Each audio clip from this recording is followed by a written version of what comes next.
രാജ്യത്തെ പൊതുതെരഞ്ഞെടുപ്പിന്റെ ഫലം പുറത്തേക്ക് വന്നപ്പോൾ ഇന്ത്യ മുന്നണിയും രാജ്യം എന്നുള്ള നിലയ്ക്ക് ഇന്ത്യൻ ജനതയും ഇന്ത്യ മുന്നണിയും വലിയ കരുത്ത് കാണിച്ച ഒരു തെരഞ്ഞെടുപ്പ് ഫലമാണ് നമ്മുടെ മുമ്പിലേക്ക് വരുന്നത്. സാങ്കേതികമായി NDAക്ക് ഭൂരിപക്ഷമുണ്ട് എന്ന് പറയാമെങ്കിലും 2014-ലും 2019-ലും ഒറ്റയ്ക്ക് ഭൂരിപക്ഷം നേടിയ BJPക്ക് ഇക്കുറി ഒറ്റയ്ക്ക് ഭൂരിപക്ഷമില്ല. മോദിയുടെ പ്രഭാവം ഹിന്ദി ഹാർട്ട്ലാൻഡിൽ പലയിടത്തും ഇല്ലാതായിരിക്കുന്നു എന്ന കാഴ്ചയാണ് തെരഞ്ഞെടുപ്പ് ഫലം പുറത്തേക്ക് വരുമ്പോൾ കാണുന്നത്. ഉത്തർപ്രദേശിൽ BJPക്ക് മുകളിലേക്ക് ഇന്ത്യ സഖ്യം കയറിയിരിക്കുന്ന കാഴ്ചയാണ് നമ്മൾ കാണുന്നത്. രാജസ്ഥാനിൽ കോൺഗ്രസ് തിരിച്ചു വരുന്നു. കോൺഗ്രസ് സഖ്യം 10-11 സീറ്റുകളിൽ ജയിക്കുന്നു. അതുപോലെ കർണാടകയിൽ 10 സീറ്റിൽ കോൺഗ്രസ് ജയിക്കുന്നു. തമിഴ്നാട് കഴിഞ്ഞ തെരഞ്ഞെടുപ്പിലെ പോലെ തന്നെ ഇന്ത്യ സഖ്യം തൂത്തുവാരുന്നു. ഇതൊക്കെയാണ് രാജ്യത്തിന്റെ പൊതുകാഴ്ചയെങ്കിൽ കേരളത്തിലും അപ്രതീക്ഷിതമായ ചില ഫലങ്ങൾ ഉണ്ടായിരിക്കുന്നു. തൃശ്ശൂരിൽ കേരളത്തിൽ നിന്ന് ആദ്യമായിട്ട് ലോക്സഭയിലേക്ക് ഒരു BJP സ്ഥാനാർത്ഥി സുരേഷ് ഗോപി വിജയിക്കുന്ന കാഴ്ച കാണുന്നു. അങ്ങനെ അപ്രതീക്ഷിതമായ ഒരു കരുത്ത് കാട്ടൽ ഇന്ത്യയുടെ ഭാഗത്തു നിന്ന് കണ്ട തെരഞ്ഞെടുപ്പ് ഫലമാണ് നമ്മുടെ മുമ്പിലുള്ളത്. ഈ ഫലമാണ് നമ്മൾ വിശകലനം ചെയ്യാൻ പോകുന്നത്. ഈ ഫലം വിശകലനം ചെയ്യുമ്പോൾ 2 കാര്യങ്ങൾ പറഞ്ഞിട്ട് ഈ ഫലത്തിന്റെ വിശകലനത്തിലേക്ക് കടക്കാം. ഈ പ്ലാറ്റ്ഫോമിൽ ഇലക്ഷൻ കഴിഞ്ഞതിന് ശേഷം വന്ന എക്സിറ്റ് പോളുകളെ കുറിച്ചുള്ള ചർച്ച നമ്മൾ സംഘടിപ്പിച്ചപ്പോൾ ഈ എക്സിറ്റ് പോളിന്റെ വിശ്വാസ്യത അത് എക്സിറ്റ് പോളിനെ കവച്ചു വെക്കുന്ന അല്ലെങ്കിൽ എക്സിറ്റ് പോൾ ഫലങ്ങളെ തള്ളിക്കളയുന്ന ഒരു ഫലമായിരിക്കും യഥാർത്ഥത്തിൽ ഉണ്ടാവുക എന്ന് അഭിപ്രായപ്പെട്ട പാനൽ തന്നെയാണ് ഇന്നും നമുക്കൊപ്പം ഉള്ളത്. എക്സിറ്റ് പോൾ ഫലങ്ങളെ പൂർണ്ണമായും തള്ളിക്കളയുന്ന ഒരു തെരഞ്ഞെടുപ്പ് ഫലമാണ് ഇപ്പോൾ നമ്മുടെ മുമ്പിലേക്ക് വരുന്നത്.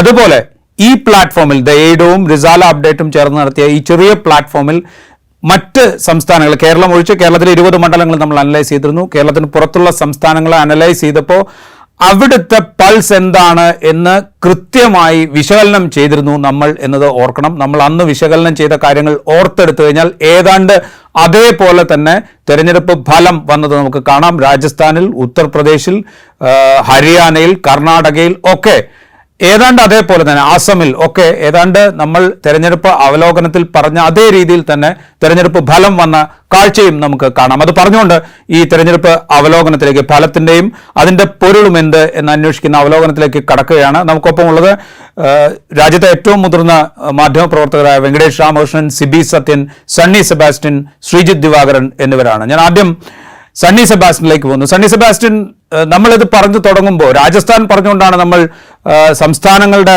കാര്യം പറഞ്ഞു തുടങ്ങിയത്. രാജസ്ഥാനിൽ തങ്ങളുടെ വിശകലനം ഏതാണ്ട് ശരിയാകുന്ന, അല്ലെങ്കിൽ ഏതാണ്ടല്ല പൂർണ്ണമായും ശരിയാകുന്ന ഒരു കാഴ്ചയാണ് തെരഞ്ഞെടുപ്പ് ഫലം വരുമ്പോൾ കാണുന്നത്. ഹരിയാനയിലും അത് സംഭവിച്ചിരിക്കുന്നു. ഒരു എന്താണ്, അതായത് ഭരണവിരുദ്ധ വികാരമാണോ അതോ മോദിയുടെ പ്രഭാവം എന്നുള്ളതിനെ ജനം തള്ളിക്കളഞ്ഞ കാഴ്ചയാണോ? എന്താണ് നമ്മൾ ഇതിൽ നിന്ന് വായിച്ചെടുക്കേണ്ടത്? രാജസ്ഥാന്റെയും ഹരിയാനയുടെയും റിസൾട്ടില്, പഞ്ചാബ്, ഹരിയാന ഈ ഏരിയയിലുള്ള റിസൾട്ടില് നമ്മൾക്ക് വളരെ ചാരിതാർത്ഥ്യം ഉണ്ടാവാം. കാരണം നമ്മൾ ഇത് നേരത്തെ പറഞ്ഞ രീതിയിൽ തന്നെ ഓൾമോസ്റ്റ് മോറോർലെസ് ആ മാതിരി തന്നെ, ആ പാറ്റേണിൽ തന്നെ സംഭവിച്ചിരിക്കുകയാണ്. അതുപോലെ വളരെ ഇൻട്രസ്റ്റിംഗ് ആയിട്ടുള്ള ഡെവലപ്മെന്റ്സ് എന്താ ചോദിച്ചാൽ, BJP ഇപ്പൊ അധികാരത്തിൽ വന്ന ഒരു സ്റ്റേറ്റ് ആണ്. BJP അധികാരത്തിൽ വന്ന ഛത്തീസ്ഗഡിലും അധികാരത്തിൽ തിരിച്ചു വന്ന ഛത്തീസ്ഗഡിലും മധ്യപ്രദേശിൽ അവർ അധികാരത്തിലുണ്ടായിരുന്നു. അതുമാതിരിയുള്ള റിസൾട്ട് കോൺഗ്രസിന് കിട്ടിയില്ല. ഏറ്റവും വലിയൊരു ഫാക്ടർ എനിക്ക് തോന്നുന്നത് അലയൻസ് ആണ്. ഇന്ത്യ അലയൻസിൽ വളരെ ഇൻട്രസ്റ്റിംഗ് ആയിട്ടുള്ള ഒരു കാര്യം പോയിന്റ് ഔട്ട് ചെയ്യാനുള്ളത്, അലയൻസ് പാർട്ട്നേഴ്സ് 3 പേരും ജയിച്ചു എന്നുള്ളതാണ്. ബാൻസ്വാഡയിലും നാഗോറിലും സീക്കറിലും ജയിച്ചു എന്നുള്ളതാണ്. അതുപോലെ തന്നെ CPM-നെ സംബന്ധിച്ചിടത്തോളം വളരെ സന്തോഷിക്കേണ്ട ഒരു സിറ്റുവേഷൻ ആണ്. കാരണം 34 വർഷമായെന്ന് തോന്നുന്നു. അതിനു മുമ്പാണ് ആദ്യത്തെ CPM MP ഇവിടുന്ന് ഉണ്ടായത്. ശിവപത് സിംഗ് മക്കസർ എന്ന് പറഞ്ഞു ബീക്കാനീറിൽ നിന്നാണ് അദ്ദേഹം ജയിച്ചത്. അത് കഴിഞ്ഞ് ആദ്യമായിട്ടാണ് ഇപ്പൊ അമരാറാം സീക്കറിൽ നിന്ന് ജയിച്ചിരിക്കുന്നത്. ഓവറോൾ ആയിട്ട് പറഞ്ഞു കഴിഞ്ഞാല് നമ്മൾ ഇലക്ഷൻ കവറേജിന് പോയപ്പോൾ തന്നെ തോന്നിയത് മാതിരി മോദിയുടെ ഇമ്പാക്റ്റിൽ വളരെയധികം അതിനകത്ത് ആ ഇമേജിൽ വളരെയധികം ശ്രദ്ധ സംഭവിച്ചിട്ടുണ്ട്. പണ്ടൊക്കെ മോദിയെ പറ്റി ക്രിട്ടിക്കലായിട്ട് പറഞ്ഞു കഴിഞ്ഞാൽ ആൾക്കാർ നമ്മളോട് കയർത്ത് സംസാരിക്കുന്ന ഒരു സിറ്റുവേഷനിൽ നിന്ന് മോദിയെ പറ്റി എന്തെങ്കിലും ക്രിട്ടിക്കലായിട്ട് പറഞ്ഞു കഴിഞ്ഞാൽ അവർ മ്യൂട്ടഡ് ആയിട്ടുള്ള റെസ്പോൺസ് ആണ്. അത് പ്രത്യേകിച്ച് ഓക്കെ എന്ന് അവർ എതിർക്കുന്നുമില്ല, അല്ലെങ്കിൽ അത് കൗണ്ടർ ചെയ്യുന്നില്ല, കോണ്ടസ്റ്റ് ചെയ്യുന്നില്ലാത്ത സിറ്റുവേഷൻ. അതർ ദാൻ അപ്പർ കാസ്റ്റിലുള്ളവര് അത് ചലഞ്ച് ചെയ്യുമായിരുന്നു. മോദിയുടെ അപ്രമാദിത്യം മാതിരിയുള്ള ആ സിറ്റുവേഷൻ ചലഞ്ച് ചെയ്യുമായിരുന്നു. ബാക്കിയുള്ളവരൊക്കെ നമ്മളുടെ കൂടെ കൂടിയില്ലെങ്കിൽ പോലും അത് പ്രത്യേകിച്ചൊന്നും റിയാക്ട് ചെയ്യാതെ വിടുന്നതായിരുന്നു. ഈ രാജസ്ഥാൻ, യു പി, രാജസ്ഥാൻ, ഹരിയാന എന്നിങ്ങനെ ഞാൻ നേരത്തെ സൂചിപ്പിച്ചതുപോലെ അൺഎംപ്ലോയ്മെന്റും പ്രത്യേകിച്ച് ആർമി ജോബ്സ്, അഗ്നിവീർ, ഇതിന് വളരെ ഇതൊരു വലിയൊരു ഘടകമായിരുന്നിരിക്കണം ആൾക്കാർ ഇതുപോലെ ഇത് റിയാക്ട് ചെയ്യാനായിട്ട്, ഈ BJP-യെ അൺസീറ്റ് ചെയ്യാനായിട്ട്. UP-യിലുള്ള ഈ ഡെവലപ്മെന്റ് ഇന്ത്യക്ക് വളരെയധികം ഇമ്പോർട്ടന്റ് ആണ്. കാരണം സംഭവിക്കുന്നത്, UP-യിൽ ഇതുമാതിരി സപ്പോർട്ട് ബേസ്ഡ് ലീക്ക് ചെയ്ത് കഴിഞ്ഞിട്ട്, ഇറോഡ് ചെയ്ത് കഴിഞ്ഞിട്ട് BJP-ക്ക് സർവൈവ് ചെയ്യാൻ പറ്റത്തില്ല. തീർച്ചയായിട്ടും അതൊരു വളരെയധികം ഇമ്പോർട്ടന്റ് ആയിട്ടുള്ള ഫാക്ടറാണ്. സത്യം പറയട്ടെ, സൗത്തിൽ നിന്നുള്ള റിസൾട്ടുകളാണ് ഡിസപ്പോയിന്റ്മെന്റ് ആയിട്ട് വന്നിരിക്കുന്നത്. കേരളം സാരമില്ല, ഒരു സീറ്റ്, പക്ഷെ ഇത് വലിയൊരു സിമ്പിളാണ്. ഒരു സീറ്റ് ഒരു വലിയ സിമ്പിളാണ്. 1-15 സീറ്റ് വരെ വരും അസംബ്ലിയിൽ ക്ലെയിം. അതുമാതിരി തന്നെ കർണാടക ഒരു ഡിസപ്പോയിന്റ്മെന്റ് ആണ്. ആന്ധ്രാപ്രദേശിലെ റീജിയണൽ പാർട്ടീസിന്റെ എമർജൻസ് കാരണമാണ് ഇങ്ങനെ ഒരു സിറ്റുവേഷൻ വന്നിരിക്കുന്നത്. പക്ഷെ ഓൾ ടുഗദർ വളരെ ഇൻട്രസ്റ്റിംഗ് ആയിട്ടുള്ള റിസൾട്ടാണ്. ആൾക്കാർ റിയാക്ട് ചെയ്യുന്നു, ആൾക്കാർ അവരുടെ ക്ഷമ നശിച്ചിരിക്കുന്നു എന്നുള്ളതാണ് ഇതിന്റെ ഇൻഡിക്കേഷൻ. റൈറ്റ്. ശ്രീ വെങ്കടേഷ് രാമകൃഷ്ണൻ, 400-ലധികം സീറ്റിൽ വിജയിക്കും എന്ന ആത്മവിശ്വാസമോ അഹങ്കാരമോ പ്രഖ്യാപിച്ചുകൊണ്ടാണ് ഈ തെരഞ്ഞെടുപ്പ് നരേന്ദ്രമോദി അവരുടെ പ്രചാരണം ആരംഭിക്കുന്നത്. പിന്നീട് 400 പാർ എന്ന മുദ്രാവാക്യത്തിൽ നിന്ന് പിന്നാക്കം പോകുന്നു. അതികഠിനമായ വർഗീയ വിദ്വേഷം വമിക്കുന്ന വിധത്തിലുള്ള പ്രചാരണങ്ങളിലേക്ക് പോകുന്നു. തെരഞ്ഞെടുപ്പിന് തൊട്ടു മുമ്പ് കോൺഗ്രസിൻ്റെ ഏറ്റവും പ്രധാനപ്പെട്ട പ്രതിപക്ഷ പാർട്ടിയായ കോൺഗ്രസിൻ്റെ അക്കൗണ്ട് മരവിപ്പിക്കുന്നു. അവർക്ക് തെരഞ്ഞെടുപ്പ് പ്രചരണത്തിന് പൈസ ഇല്ലാത്ത ഘട്ടമുണ്ടാക്കുന്നു. എൻഫോഴ്സ്മെന്റ് ഡയറക്ടറേറ്റ്, CBI, IT ഇവയൊക്കെ ഉപയോഗിച്ചുകൊണ്ട് നേതാക്കളെ നേരിടുന്നു, നേതാക്കളെ അടർത്തിയെടുക്കുന്നു. ഇങ്ങനെ പല കാഴ്ചകൾക്ക് ശേഷമാണ് ഈ തെരഞ്ഞെടുപ്പ് ഫലത്തിലേക്ക് നമ്മൾ എത്തുന്നത്. അപ്പോൾ ഇത് എത്രമാത്രം വലിയൊരു പ്രഹരമാണ് നരേന്ദ്രമോദി നേതൃത്വം നൽകുന്ന BJP-ക്കുള്ളത്, അതുപോലെ തന്നെ എത്രമാത്രം വലിയ ആത്മവിശ്വാസമാണ് ഇപ്പുറത്ത് ഇന്ത്യ സഖ്യത്തിന് നൽകുന്നത്? സംശയമൊന്നുമില്ല, ഇതില് നരേന്ദ്രമോദിയുടെ ടൈപ്പ് ഓഫ് പോളിറ്റിക്സ്, അതായത് BJP-ക്ക് അകത്ത് തന്നെ ഒരു Narendra Modi type of politics develop ചെയ്യാൻ കഴിഞ്ഞ 10 വർഷത്തിൽ, അത് ആദ്യത്തെ 5 വർഷത്തിന് ആരംഭിച്ചു, കഴിഞ്ഞ 10 വർഷം, അവസാനത്തെ 5 വർഷം ആകുമ്പോഴേക്ക് അത് വളരെ ഗതിവേഗം പ്രാപിച്ചു. ആ ടൈപ്പ് ഓഫ് പോളിറ്റിക്സിന്റെ രൂപഭാവങ്ങളാണ് നിങ്ങൾ വർണ്ണിച്ചത്. അതായത് പ്രതിപക്ഷ നേതാക്കന്മാരെ, മുഖ്യമന്ത്രിയോടക്കമുള്ള ആൾക്കാരെ പിന്നെ അഴിമതി കേസിൽപ്പെടുത്തി ജയിലിലടക്കിയ, മുഖ്യ പ്രതിപക്ഷ പാർട്ടിയുടെ അവരുടെ ഫൈനാൻഷ്യൽ ആയിട്ടുള്ള അവർക്കുള്ള ആക്സസ് നിഷേധിക്കുക, പിന്നെ ഈ പറഞ്ഞ രീതിയിലുള്ള അതിഭീകരമായ വർഗീയത പ്രചരിപ്പിക്കുക, അക്ഷരാർത്ഥത്തിൽ ജനങ്ങളെ വിഭജിച്ചുകൊണ്ടുള്ള ഒരു ക്യാമ്പയിൻ നടത്തി ഒരു ഹിന്ദുത്വ വികാരമുണ്ടാക്കി തെരഞ്ഞെടുപ്പിൽ നേട്ടമുണ്ടാക്കാൻ സാധിക്കും എന്ന് വിചാരിക്കുക. ഇതിനെല്ലാം ഏറ്റ അതിഭീകരമായ ഒരു തിരിച്ചടിയാണ്. ഇതിൽ ഏറ്റവും പ്രധാനപ്പെട്ട പങ്കുവഹിച്ച ഉത്തർപ്രദേശ് പോലെ സംസ്ഥാനത്ത് ഈ പാൻ ഹിന്ദു ഐഡന്റിറ്റി ക്രിയേറ്റ് ചെയ്യാനുള്ള ശ്രമം അത്ഭുതകരമായി, അതായത് ഈ പാൻ ഹിന്ദു ഐഡന്റിറ്റി ക്രിയേറ്റ് ചെയ്യാനുള്ള ശ്രമം ആദ്യമായിട്ട് ഉത്തർപ്രദേശിൽ വളരെ ഭീകരമായി പരാജയപ്പെടുന്ന നമ്മൾ കാണുന്നത് 1993 ബാബറി മസ്ജിദ് തകർത്തതിന് ശേഷമുള്ള ആദ്യ തെരഞ്ഞെടുപ്പിലാണ്. അന്ന് സമാജ്വാദി പാർട്ടിയും ബഹുജൻ സമാജ് പാർട്ടിയും ചേർന്നുണ്ടാക്കിയ മുന്നണി വളരെ മൂർത്തമായും രാഷ്ട്രീയമായ സംഘടനാ തലത്തിൽ തന്നെ പിന്നോക്ക ജാതി വിഭാഗങ്ങളും പ്രബലമായ ഒരു പിന്നോക്ക ജാതി വിഭാഗങ്ങളും പ്രബലമായ തമ്മിലുള്ള ഒരു കൂട്ടായ്മയാണ് കാണിച്ചത്. പക്ഷേ സമാജ്വാദി പാർട്ടി കോൺഗ്രസ് സഖ്യം അങ്ങനെ ഒരു സഖ്യത്തിലേക്ക് വരുന്ന സമയത്ത് അങ്ങനെ ഒരു രാഷ്ട്രീയമായ സംഘടനാപരമായിട്ടുള്ള ഐക്യം ഉണ്ടായിട്ടില്ല. പക്ഷെ എന്നിട്ട് പോലും ദളിത് വോട്ടർമാരിൽ വലിയ വിഭാഗം ഈ ഭാഗത്തേക്ക് തിരിയുന്നത് ഇത് നമ്മൾ ഉത്തർപ്രദേശിന്റെ ചർച്ച നടത്തുന്ന സമയത്ത് നമ്മളത് പരാമർശിക്കുകയുണ്ടായി. അതായത് എങ്ങനെയാണ് കോൺഗ്രസും സമാജ്വാദി പാർട്ടിയും തമ്മിലുള്ള സഖ്യം, കോൺഗ്രസിന്റെ പഴയ ദളിത് ആഭിമുഖ്യം, അതെല്ലാം എങ്ങനെയാണ് ഈ തെരഞ്ഞെടുപ്പിൽ പ്രതിഫലിക്കുന്നത്? എന്തുകൊണ്ടാണ് സമാജ്വാദി പാർട്ടി കോൺഗ്രസ് സഖ്യത്തിന് കഴിഞ്ഞ പ്രാവശ്യത്തെ സമാജ്വാദി പാർട്ടി ബഹുജൻ സമാജ് പാർട്ടി സഖ്യത്തെക്കാൾ വേരോട്ടവും ആക്കവും വേഗവും ഒക്കെ ഉള്ളത് ഞാൻ പറഞ്ഞു. അപ്പൊ ഇതിന്റെ ഒരു പശ്ചാത്തലത്തിൽ ഏറ്റവും പ്രധാനപ്പെട്ട ദേശീയ തലത്തിൽ പരിശോധിക്കുമ്പോൾ പ്രധാനപ്പെട്ട മറ്റൊരു കാര്യം എന്താണെന്ന് പറഞ്ഞാൽ കോൺഗ്രസിന്റെ തിരിച്ചുവരവാണ്. അതായത് കോൺഗ്രസ് മുക്ത ഭാരത് എന്ന് ഈ 2014 മുതൽ മോദി പറയുകയും തുടരെയായിട്ടുള്ള പല തെരഞ്ഞെടുപ്പുകളിലും, സംസ്ഥാന തെരഞ്ഞെടുപ്പിലായാലും ശരി, ലോക്സഭാ തെരഞ്ഞെടുപ്പിൽ തീർച്ചയായും കഴിഞ്ഞ 2 ലോക്സഭാ തെരഞ്ഞെടുപ്പിൽ ഒരു കോൺഗ്രസ് മുക്ത ഭാരതത്തിന്റെ അന്തരീക്ഷം ഉണ്ടാക്കാൻ സാധിക്കും എന്ന്, അതിലേക്കാണ് ഇന്ത്യ നീങ്ങിക്കൊണ്ടിരിക്കുന്നത് എന്ന തോന്നലുണ്ടാക്കാൻ, രാഷ്ട്രീയ നിരീക്ഷകരിൽ പോലും ആ തോന്നലുണ്ടാക്കാൻ വേണ്ടി മോദിക്കും മോദിയുടെ പ്രചാരകർക്കും കഴിഞ്ഞിരുന്നു. പക്ഷെ അതിനേറ്റ ഒരു വലിയ തിരിച്ചടിയാണ്. അതിൽ തീർച്ചയായും നമ്മൾ രാഹുൽ ഗാന്ധിക്ക് ക്രെഡിറ്റ് കൊടുത്തേ മതിയാവും. അഗെയിൻസ്റ്റ് ഗ്രേറ്റ് ഓഡ്സ്, അതായത് പല തരത്തിലുള്ള കോംപ്രമൈസുകൾ ചെയ്തുകൊണ്ട് മുന്നോട്ട് പോകാൻ പറ്റുമെന്ന് അദ്ദേഹത്തിന്റെ കൂടെയുള്ള പല മുതിർന്ന നേതാക്കന്മാരും പറഞ്ഞപ്പോഴും ഈ ഇന്ത്യ മുഴുവൻ നടക്കുക എന്ന് പറയുന്ന ഒരു ഭ്രാന്തൻ ആശയത്തിന്റെ പിറകെ പോയിട്ട് അത് നടപ്പാക്കിയെടുക്കുന്നതിലൂടെ വളരെ വ്യക്തമായിട്ടുള്ള ഒരു ലെഫ്റ്റ് ഓഫ് സെന്റർ അജണ്ട മുന്നോട്ട് വെക്കുകയും ചെയ്തു എന്നുള്ളതാണ് ഈ രാഹുൽ ഗാന്ധി പ്രധാനപ്പെട്ട കാര്യം. മറുവശത്ത് സൈദ്ധാന്തികമായി പരിശോധിക്കുകയാണെങ്കിൽ നരേന്ദ്രമോദി പ്രതിദാനം ചെയ്തത് തീവ്രമായ ഹിന്ദുത്വ വർഗീയതയും അതോടൊപ്പം ക്രോണി ക്യാപിറ്റലിസ്റ്റുകളെ സഹായിച്ചുകൊണ്ടിരിക്കുന്ന ഒരു മുതലാളിത്ത ആഗോളവൽക്കരണ പാതയുമാണ്. ആ രണ്ട് സാധനങ്ങൾക്കുമെതിരെ സൈദ്ധാന്തികമായ നിലപാടെടുക്കും. ഷോർട്ട് കട്ടുകൾക്ക് ഞാൻ തയ്യാറല്ല എന്ന് പരക്കെ പ്രഖ്യാപിച്ചുകൊണ്ട് പലപ്പോഴും നമുക്കൊക്കെ അപഹാസ്യമെന്നോ ചിലപ്പോഴൊക്കെ വേണ്ടത്ര വീണ്ടും വിചാരമില്ലാതെ എടുത്തുചാട്ടിക്കൊണ്ട് നടത്തുന്ന പരിപാടിയാണ് എന്നൊക്കെ തോന്നുന്ന രീതിയിലുള്ള പ്രസംഗങ്ങളും അഭിപ്രായ പ്രകടനങ്ങളും പ്രവർത്തനങ്ങളും ഒക്കെ നടത്തിയെങ്കിലും തീർച്ചയായും ഈ കോൺഗ്രസിന്റെ റിവൈവലിന് രാഹുൽ ഗാന്ധിയോട് കോൺഗ്രസ് പാർട്ടി വലിയ രീതിയിൽ കടപ്പെട്ടിരിക്കുന്നു എന്നാണ് എനിക്ക് തോന്നുന്നത്. ഈ രണ്ട് സന്ദേശങ്ങളാണ്. ഒന്ന്, മോദി ബ്രാൻഡ് ഓഫ് പോളിറ്റിക്സിന് കിട്ടിയിട്ടുള്ള പ്രഹരം, മറുവശത്ത് രാഹുൽ ഗാന്ധി ബ്രാൻഡ് ഓഫ് പോളിറ്റിക്സിന് കിട്ടിയിട്ടുള്ള ഒരു വലിയ അംഗീകാരം.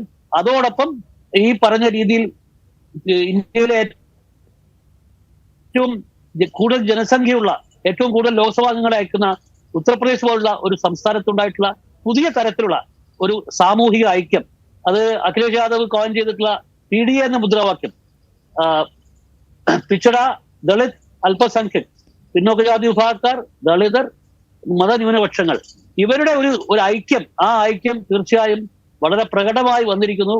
എനിക്ക് തോന്നുന്നത് ഭാവി പ്രതിപക്ഷത്ത് ഇന്ത്യ സഖ്യത്തിന്റെ ഭാവി തന്നെ ഇത്തരത്തിലുള്ള ഒരു മുദ്രാവാക്യ രൂപീകരണത്തിലും ഇത്തരത്തിലുള്ള ഒരു പദ്ധതികളുമായി മുന്നോട്ട് പോകുന്നതിലുമായിരിക്കും എന്നാണ് എനിക്ക് തോന്നുന്നത്.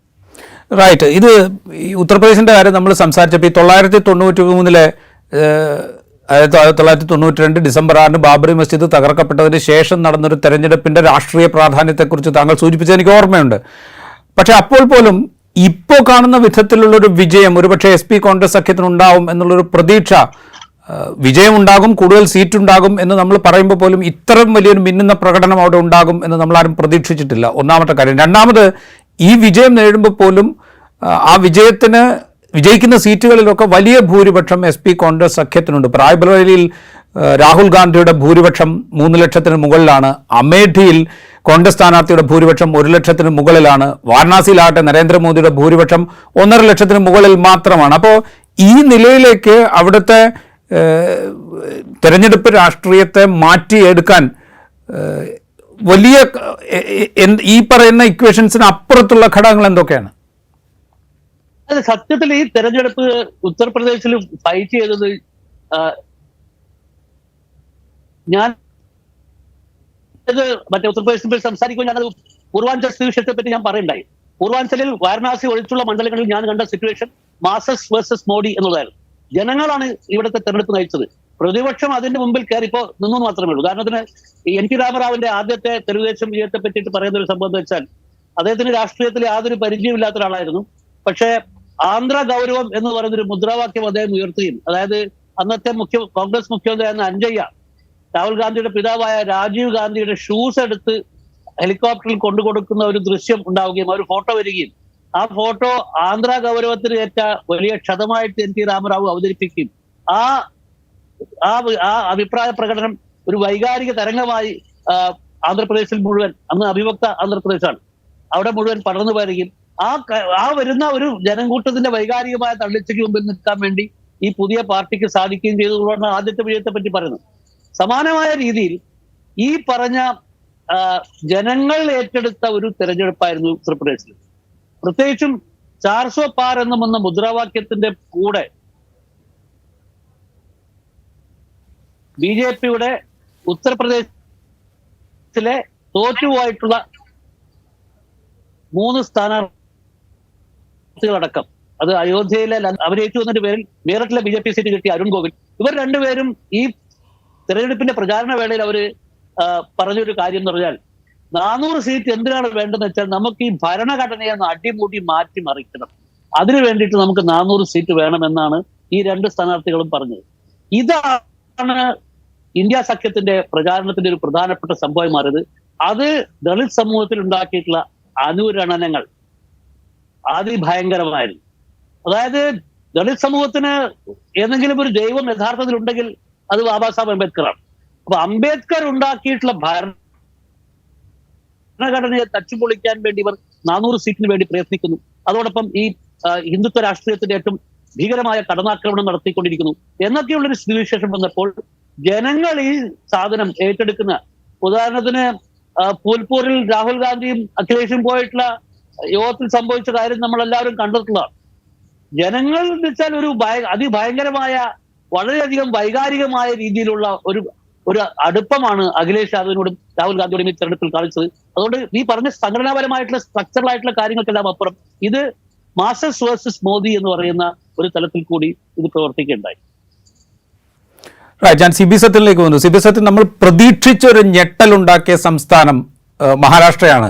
അവിടെ ഈ ശിവസേനയെ പിളർത്തി, NCPയെ പിളർത്തി, അങ്ങനെ അവിടെ സർക്കാരിനെ അട്ടിമറിച്ച് ഒക്കെ BJP അവരുടെ കരുത്ത് കാട്ടാൻ ശ്രമിച്ചെടുത്ത് ഉദ്ധവ് താക്കറെയുടെ നേതൃത്വത്തിലുള്ള ശിവസേനയും ശരത് പവാറിന്റെ നേതൃത്വത്തിലുള്ള NCPയും കോൺഗ്രസും ചേർന്നുകൊണ്ട് അവിടെ NDAയെ രണ്ടാമതാക്കുന്ന, അല്ലെങ്കിൽ NDA പ്രതീക്ഷിച്ച നേട്ടത്തിനൊന്നും അടുത്തേക്ക് അടുപ്പിക്കാതെ നിർത്തുന്ന ഒരു കാഴ്ചയാണ് നമ്മൾ അവിടെ കണ്ടത്. എത്രമാത്രം വലിയൊരു ചേഞ്ചാണ് മഹാരാഷ്ട്ര ഈ തെരഞ്ഞെടുപ്പിൽ ഉണ്ടാക്കുന്നത്? രാജീവ്, ഞാൻ നേരത്തെ പലവട്ടം പറഞ്ഞിട്ടുള്ളത് പോലെ മറാഠ പ്രൈഡ് എന്ന് പറയുന്നത് വളരെ പ്രധാനപ്പെട്ട, വളരെ സെൻസിറ്റീവായ ഒരു സംഗതിയാണ്. മറാഠ പ്രൈഡിനെ എപ്പോഴൊക്കെ മുറിവേറ്റിട്ടുണ്ടോ അപ്പോഴൊക്കെ അവരെ ശക്തമായിട്ട് തിരിച്ചടിച്ചിട്ടുണ്ടോ എന്നുള്ളതാണ് ചരിത്രം. ഇവനെ ശിവാജിയുടെ കാലം മുതൽ, ശിവാജി മഹാരാജന്റെ കാലം മുതൽ ഇങ്ങോട്ട് വളരെ കൃത്യമായ ഒരു സംഗതിയാണ്. ഞാൻ നേരത്തെ നമ്മുടെ ഇതിനു മുമ്പത്തെ ചർച്ചയിൽ ഞാൻ പറഞ്ഞ ഒരു സംഭവം ഞാൻ ഓർക്കുകയാണ്. കഴിഞ്ഞ 2019 തെരഞ്ഞെടുപ്പിന് തൊട്ടു മുമ്പാണ് ശരത് പവാറിനെ തകർത്ത് കളയും എന്ന മുദ്രാവാക്യവുമായിട്ട് മോദി മഹാരാഷ്ട്രയിൽ കാലുകുത്തുന്നത്. ആ നിയമസഭാ തെരഞ്ഞെടുപ്പിൽ തകർന്നടിഞ്ഞു പോകാവുന്ന ഒരു പ്രതിപക്ഷ സഖ്യത്തെ ഒറ്റയ്ക്ക് ഉയർത്തിയെടുത്തത് ശരത് പവാറിന്റെ ശക്തിയായിരുന്നു. ഇപ്പൊ നമുക്ക് 83 വയസ്സുള്ള ആ മനുഷ്യൻ, അതായത് അടുത്ത വർഷം 1000 പൂർണ്ണചന്ദ്രന്മാരെ കാണാൻ പോവുകയാണ്.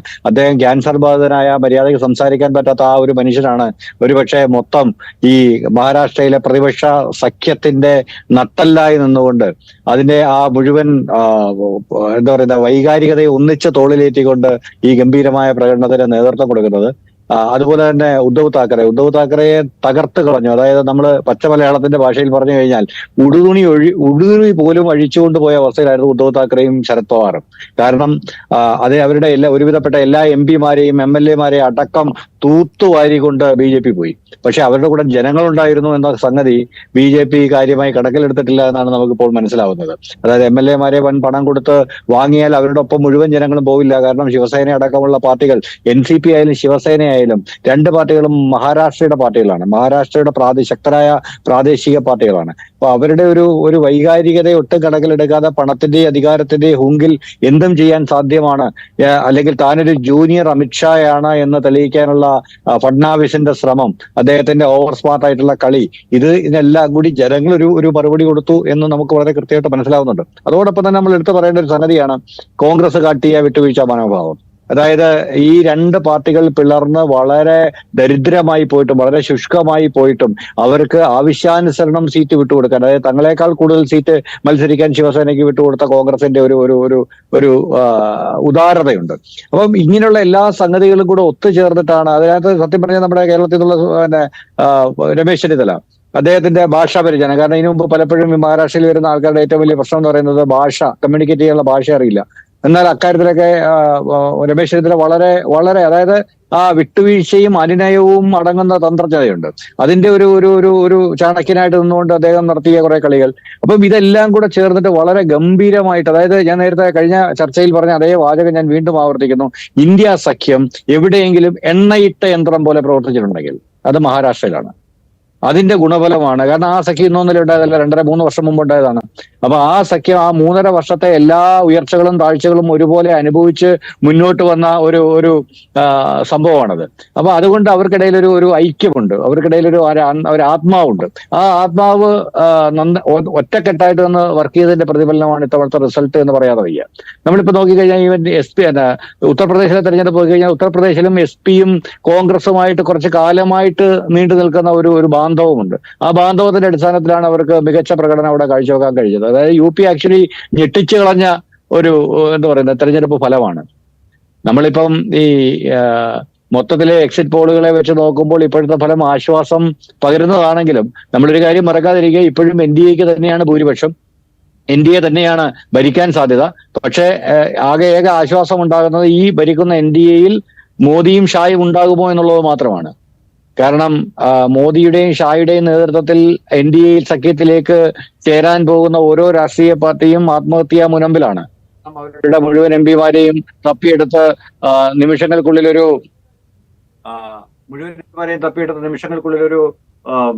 വലിയ എന്താ പറയാ BJP-യിലേക്ക് ആകർഷിച്ചെടുക്കാനുള്ള ഒരു ശേഷി മോദിയും ഷായും കാണിക്കും. അതിന് ആ ഒരൊറ്റ ഫാക്ടർ ആയിരിക്കും ഒരുപക്ഷെ ഏതെങ്കിലും കാരണവശാൽ NDA അധികാരത്തിൽ നിന്ന് തടയുന്ന ഒരു ഘടകം എന്നാണ് ഞാൻ വിശ്വസിക്കുന്നത്. റൈറ്റ്. ശ്രീത്ത്, നമ്മൾ വടക്കുകിഴക്കൻ സംസ്ഥാനങ്ങളും മധ്യപ്രദേശും ഛത്തീസ്ഗഡും ഒക്കെയാണ് നമ്മൾ ഇലക്ഷന് മുമ്പ് സംസാരിച്ചത്. ഞാൻ ഈ വടക്കുകിഴക്കൻ സംസ്ഥാനങ്ങൾക്കൊപ്പം വെസ്റ്റ് ബംഗാളോട് ചേർത്തിട്ടാണ് ശ്രീത്തിനോട് ചോദിക്കുന്നത്. വെസ്റ്റ് ബംഗാളിൽ BJP വലിയ പ്രതീക്ഷ വെച്ചിരുന്നു. 26 സീറ്റ് വരെയായിരുന്നു ലക്ഷ്യം. അതായത് മറ്റിടങ്ങളിലെ നഷ്ടം ബംഗാളിൽ നികത്തും എന്ന് BJP അവകാശപ്പെട്ടിരുന്നു. പക്ഷേ ബംഗാളിൽ തൃണമൂൽ കോൺഗ്രസിൻ്റെ ഒരു അസാധ്യ പ്രകടനം, പ്രത്യേകിച്ച് സന്ദേശ് ഖാലി പോലെയുള്ള വിഷയങ്ങളുണ്ടാവുകയും അതിനെ അതിവൈകാരികവും വർഗീയവുമായിട്ട് ഉപയോഗിക്കാൻ BJP ശ്രമിക്കുകയും ഒക്കെ ചെയ്തതിന് ശേഷം മമതാ ബാനർജിയുടെ നേതൃത്വത്തിൽ TMC നേടുന്ന ഒരു വലിയ വിജയം ബംഗാളിൽ നമ്മൾ കാണുന്നു. അതുപോലെ മണിപ്പൂരിൽ 2 സീറ്റിലും കോൺഗ്രസ് ജയിക്കുന്നു. ഈ ഫലങ്ങളെ എങ്ങനെയാണ് ശ്രീത്ത് വിശകലനം ചെയ്യുന്നത്? അല്ല, നമ്മള് ഈ വടക്ക് കിഴക്ക് സംസ്ഥാനങ്ങളിൽ നിന്ന് കുറെ കാലമായിട്ട് എന്തോ ഒരു കൃത്യമായ BJPക്ക് അനുകൂലമായ ഒരു രാഷ്ട്രീയ കാലാവസ്ഥ ഉണ്ടായി വരുന്നുണ്ട് എന്ന് ദേശീയാടിസ്ഥാനത്തിൽ പല മാധ്യമങ്ങളും പ്രചരിപ്പിച്ചുകൊണ്ടിരുന്ന ഒരു കാര്യമുണ്ട്. അത് തെറ്റാണെന്നും അത് യഥാർത്ഥത്തിൽ അവിടെ പ്രാദേശികമായിട്ടുള്ള ചില സാഹചര്യങ്ങളുടെ പുറത്ത് പ്രാദേശിക പാർട്ടികൾ ഉണ്ടാകുന്ന വിജയത്തില് BJP പങ്കുചേരുക മാത്രമാണ് ചെയ്തതെന്നുള്ളൊരു വാസ്തവം അവിടെ എല്ലാ കാലത്തും നിലനിൽക്കുന്നുണ്ടായിരുന്നു. അതേപോലെ തന്നെ പശ്ചിമ ബംഗാളില് കഴിഞ്ഞ തവണ BJP നേടിയ 2019 BJP നേടിയ വിജയം എന്ന് പറയുന്നത് അവർക്ക് കഴിയുന്ന ഏതാണ്ട് ഒരു മാക്സിമം വിജയത്തിലേക്ക് ആണ് അവര് കഴിഞ്ഞ തവണ എത്തിയിരുന്നത്. പക്ഷെ ഇത്തവണ തെരഞ്ഞെടുപ്പിലേക്ക് പോയപ്പോഴേക്ക് 2 വൈകാരിക പ്രശ്നങ്ങൾ BJP വളരെ രൂക്ഷമായിട്ട് ഉന്നയിക്കാൻ ശ്രമിച്ചു. ഒന്ന് ഈ പൗരത്വ ബില്ലുമായിട്ട് ബന്ധപ്പെട്ടുള്ള കാര്യമാണ്.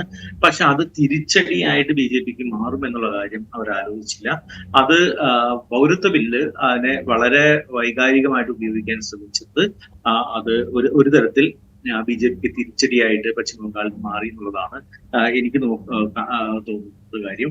2, തൃണമൂൽ കോൺഗ്രസിന് ഇതേപോലെ ഒരു വലിയ ഒരു വിപത്ത് ആണ്. കഴിഞ്ഞ തവണ തന്നെ നിങ്ങൾ BJPക്ക് ഇത്രയധികം സീറ്റ് കൊടുത്തു. അതൊരു വലിയ വിപത്തിലേക്കാണ് പശ്ചിമ ബംഗാൾ നീങ്ങിക്കൊണ്ടിരിക്കുന്നത്. അത് പശ്ചിമ ബംഗാളിനെ ആകെ ഗ്രസിക്കുന്ന ഒരു ഭരണത്തിലേക്ക്, BJPയുടെ ഭരണത്തിലേക്ക് ഇത് മുന്നോട്ട് പോകും എന്ന് പറയുന്ന ഒരു സന്ദേശം കൊടുക്കാനായിട്ട് മമതാ ബാനർജിക്ക് വളരെ കൃത്യമായിട്ട് പശ്ചിമ ബംഗാളിൽ കഴിഞ്ഞിട്ടുണ്ട്. അത് നമുക്ക് അവിടെ കാണാം. മാത്രമല്ല ഇത്തവണ ഈ സ്ഥാനാർത്ഥികളെ തീരുമാനിക്കുന്ന കാര്യത്തിൽ അടക്കം പല സാഹചര്യത്തിലും വളരെ ഒരു അവധാനതയോടുകൂടിയുള്ള ഒരു സമീപനം സ്വീകരിക്കാനായിട്ട് മമതാ ബാനർജി തയ്യാറായിരുന്നു. അത് വളരെ കൃത്യമായിട്ട് നടപ്പിലാക്കിയിരുന്നു. മറ്റൊരു കാര്യം, അവിടെ ശക്തി ആർജിച്ച കോൺഗ്രസിന്റെയും ഇടതുപക്ഷത്തിന്റെയും സാന്നിധ്യമാണ്. ഈ 2 ഭാഗത്തു നിന്നും ഈ 2 പാർട്ടികൾക്കും ആദ്യകാലത്ത് നമുക്കറിയാം BJP അവിടെ സജീവമായിട്ടുണ്ടായിരുന്നില്ല. അവിടെ നേരത്തെ തന്നെ വളരെ സജീവമായിട്ടുണ്ടായിരുന്ന 2 പാർട്ടികൾ കോൺഗ്രസും ഇടതുപക്ഷവുമാണ്. ഇവർക്ക് ഒരു വലിയ വോട്ടിംഗ് പെർസെൻറ്റേജും അവിടെ ഉണ്ടായിരുന്നു. ഈ വോട്ടിംഗ് പെർസെൻറ്റേജിൽ ഒരു വലിയ വിഭാഗം BJPക്ക് അനുകൂലമായിട്ട് പോയത് തൃണമൂൽ കോൺഗ്രസിന്റെ ഒരു ആക്രമണത്തിനെ പലപ്പോഴും പേടിച്ചും തൃണമൂൽ കോൺഗ്രസിനെ എതിർപ്പാണ് രാഷ്ട്രീയം എന്നിവർ കരുതിയിട്ടുമാണ്. പക്ഷെ ഈ തെരഞ്ഞെടുപ്പിൽ അതൊരു വലിയ രാഷ്ട്രീയ മുന്നേറ്റമായിട്ട് അവർ മാറുകയും അവരുടെ ഒരു പ്രാഥമിക അജണ്ട BJPക്ക് എതിരായിട്ട് അവർ മത്സരത്തെ നിശ്ചയിക്കുകയും ചെയ്തതിനു ശേഷം അവർ സജീവമായിട്ട് അവരുടെ വോട്ടുകൾ അവർക്ക് തന്നെ ലഭിക്കുന്ന തരത്തിലേക്ക് അവർ ഈ തെരഞ്ഞെടുപ്പിനെ നേരിടുകയും ചെയ്തു. അതോടുകൂടി BJPയിലേക്ക് പോകുന്ന ഒരു വലിയ ശതമാനം വോട്ടുകൾ ഇപ്പുറത്തേക്ക് മറിയുകയും ചെയ്തു. ഇപ്പൊ സാധാരണ ഇതിൽ നമ്മളിപ്പോ നമ്മളുടെ ഒരു പുറത്തു നിന്നുള്ള കാഴ്ചപ്പാടിൽ പലപ്പോഴും കരുതിയിരുന്നത് ഈ ഇടതുപക്ഷവും കോൺഗ്രസും ശക്തമായിട്ട് പശ്ചിമ ബംഗാളിൽ വരുമ്പോൾ അത് സെക്യുലർ സഖ്യത്തിന് എതിരായിട്ട് മാറും, അല്ലെങ്കിൽ അത് തൃണമൂലിന് ചിലപ്പോൾ ഒരു അടിയായിട്ട് മാറും എന്നുള്ളതായിരുന്നു. പക്ഷെ യഥാർത്ഥത്തിൽ അവിടെ സംഭവിക്കുന്ന അതല്ല, മറിച്ച് ഇത് ഈ തൃണമൂലിന് എതിരായിട്ട് അല്ലെങ്കിൽ തൃണമൂലിന്റെ ഒരു ചെറുപ്പുനിൽപ്പായിട്ടായിരുന്നു, എതിരിനുള്ള ചെറുപ്പുനിൽപ്പായിട്ടായിരുന്നു ഇവരുടെ വോട്ടുകൾ പലപ്പോഴും മുൻകാലങ്ങളിൽ പോയിക്കൊണ്ടിരുന്നത്. അത് നേരെ മറിച്ച് അവർക്കുള്ള വോട്ടുകൾ തന്നെയായി മാറിയതോടുകൂടി BJPയിലേക്ക് എത്തുന്ന വോട്ടുകളുടെ എണ്ണം അവിടെ കട്ട് ചെയ്യുകയും ചെയ്തു. ഇത് വളരെ നിർണായകമായിട്ട് ഈ തെരഞ്ഞെടുപ്പിൽ മാറി.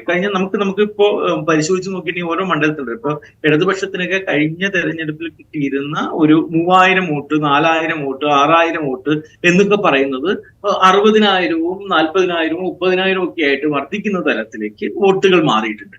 അവർക്ക് ഈ തെരഞ്ഞെടുപ്പിൽ കാര്യമായിട്ടുള്ള വലിയ വിജയം ഉണ്ടാക്കാനൊന്നും സാധിച്ചിട്ടുണ്ടാവില്ല. പക്ഷെ അവരുടെ വോട്ടിംഗ് പെർസെന്റേജിൽ വലിയൊരു മാറ്റം ഉണ്ടായിട്ടുണ്ട്. ഈ വോട്ട് എനിക്ക് തോന്നുന്നു നേരത്തെ BJPയിലേക്ക് പോയിക്കൊണ്ടിരുന്ന ഒരു വോട്ടായിരുന്നു. അതിനെ തിരിച്ച് ഇവരുടെ സ്വന്തം സ്ഥലത്തേക്ക് തിരിച്ചെത്തിക്കാനായിട്ട് ഇവർക്ക് പറ്റിയത് തൃണമൂൽ കോൺഗ്രസിന് അടക്കം ഗുണമായിട്ട് മാറി എന്നുള്ളതാണ്. പിന്നെ നമുക്ക് കാണാവുന്നതാണ് നാഗാലാൻഡില് ഒരു തിരിച്ച് കോൺഗ്രസിൽ വളരെ ശക്തമായിട്ട് തിരിച്ചു വരാനായിട്ട് പറ്റി. നമ്മൾ വിചാരിച്ച പോലെ തന്നെ മണിപ്പൂരിൽ നിന്ന് BJPക്ക് എതിരായിട്ടുള്ള രൂക്ഷമായിട്ടുള്ള റെസ്പോൺസ് കൊടുത്തു. മേഘാലയയിലാകട്ടെ അഗതാ സംഘ പോലും, അഗതാ സംഘ പറഞ്ഞ രീതിയിൽ അവരുടെ ഏറ്റവും വലിയ നേതാക്കൾ ഒരാളായിരുന്നു.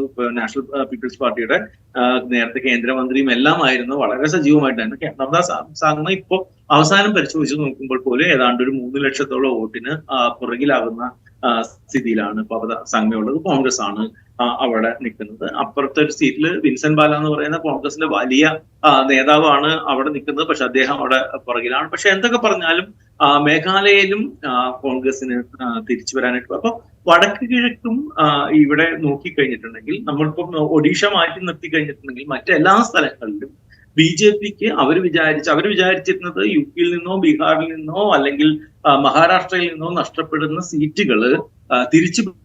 ഞാൻ ശ്രീത്തിലേക്ക് തിരിച്ചു വരാം. വെങ്കടേഷ് രാമകൃഷ്ണനിലേക്ക് ഒരിക്കൽ കൂടി. വെങ്കടേഷ് രാമകൃഷ്ണൻ, ഈ UPയിലെ കാര്യം പറയുന്നത് പോലെ തന്നെ പ്രധാനമായിരുന്നു ഒരുപക്ഷെ ബീഹാറിലെ കാര്യം. ബീഹാറിൽ RJD, Congress, CPI-ML, CPI, CPM സഖ്യം ഇത് കുറെ കൂടെ മികച്ച പ്രകടനം കാഴ്ചവെക്കും എന്ന് പ്രതീക്ഷിച്ചിരുന്നു. JDUവിൻ്റെ സ്വാധീനം കുറയാൻ സാധ്യതയുണ്ട് എന്നും വിലയിരുത്തപ്പെട്ടിരുന്നു. പക്ഷേ നമ്മൾ കാണുന്നത് JDU ഒരു 14 സീറ്റ് വരെ നേടിയിട്ടുണ്ട്. ഈ UPയിൽ കൈവരിച്ച ഒരു നേട്ടം ബീഹാറിൽ ഒരുപക്ഷെ അത് ആവർത്തിക്കാൻ ഈ സഖ്യത്തിന് കഴിഞ്ഞിട്ടില്ല. അത് ഈ തുടക്കം മുതലേ നമ്മൾ അവിടുത്തെ സീറ്റിന്റെ കണക്ക് പറയുന്ന സമയത്ത് ഈ വലിയ രീതിയിലുള്ള ഒരു വിശാലമായ സഖ്യമാണ് ഈ ബീഹാറിലുള്ളത് എന്നുള്ള കാര്യത്തിൽ സംശയം ഉണ്ടായിരുന്നില്ല. പക്ഷേ നമ്മൾ ആ സമയത്ത് ചർച്ച ചെയ്യുമ്പോഴും ഞാനത് സീറ്റിന്റെ തലത്തിൽ വലിയ രീതിയിൽ പ്രതിഫലിക്കാൻ, ഇന്ത്യ സഖ്യത്തിന് അനുകൂലമായിട്ട് പ്രതിഫലിക്കാൻ സാധ്യതയില്ല എന്ന് ഞാൻ ആ സമയത്തും അടിവരയിട്ടിരുന്നു. എന്താ കാര്യം എന്ന് വെച്ചാൽ, ഈ ജാതി സമവാക്യം ബീഹാറിലാണ് ഒരുപക്ഷെ ഈ ജാതി രാഷ്ട്രീയത്തിന്റെ അതിന്റെ ഏറ്റവും വലിയ ലബോറട്ടറി ബീഹാറാണ്. അപ്പൊ അവിടെ നിതീഷ് കുമാർ ഉണ്ടാക്കിയിട്ടുള്ള ഒരു പ്രധാനപ്പെട്ട അദ്ദേഹത്തിന്റെ ദീർഘകാലത്തെ മുഖ്യമന്ത്രി പദത്തിൽ എല്ലാ മുന്നണികളുടെയും ഭാഗമായിട്ട് മുഖ്യമന്ത്രി പദത്തിൽ ഇരിക്കുന്നതിന്റെ ഭാഗമായിട്ട് അദ്ദേഹം ഉണ്ടാക്കിയിട്ടുള്ള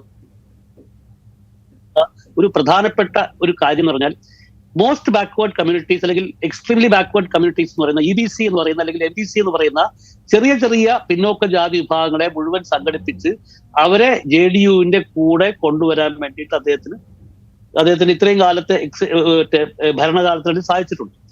അതിന് ഏറ്റവും വലിയ തിരിച്ചടി ഉണ്ടായത് കഴിഞ്ഞ തവണത്തെ നിയമസഭാ തെരഞ്ഞെടുപ്പിൽ LJPയിൽ നിന്നൊരു വിഭാഗത്തെ അടർത്തിയെടുത്ത്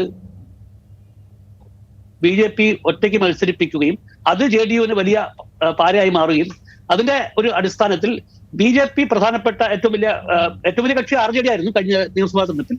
അത് കഴിഞ്ഞിട്ട് രണ്ടാമത്തെ വലിയ കക്ഷിയായിട്ട്, അതായത് ഈ NDA സഖ്യത്തിലെ രണ്ടാമത്തെ വലിയ കക്ഷിയായിട്ട് BJP മാറുകയും JDU ഒരു മാർജിനൽ പാർട്ടിയായി മാറുകയും ചെയ്തു. പക്ഷേ നിതീഷ് കുമാറിനുള്ള ബാർഗൈനിങ് സ്കിൽസും ഒക്കെ വെച്ചിട്ട് അദ്ദേഹം തന്നെയാണ് മുഖ്യമന്ത്രി ആയിട്ട് തുടർന്നത്. ഇത്തവണ എല്ലാവരും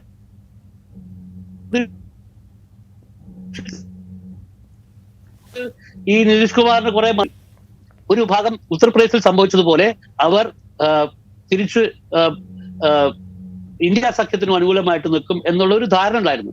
പക്ഷെ അപ്പോൾ പോലും ഈ ജാതി സമവാക്യങ്ങൾ വളരെ സൂക്ഷ്മമായി പരിശോധിക്കുന്ന ബീഹാറിലെ മണ്ഡലങ്ങളിൽ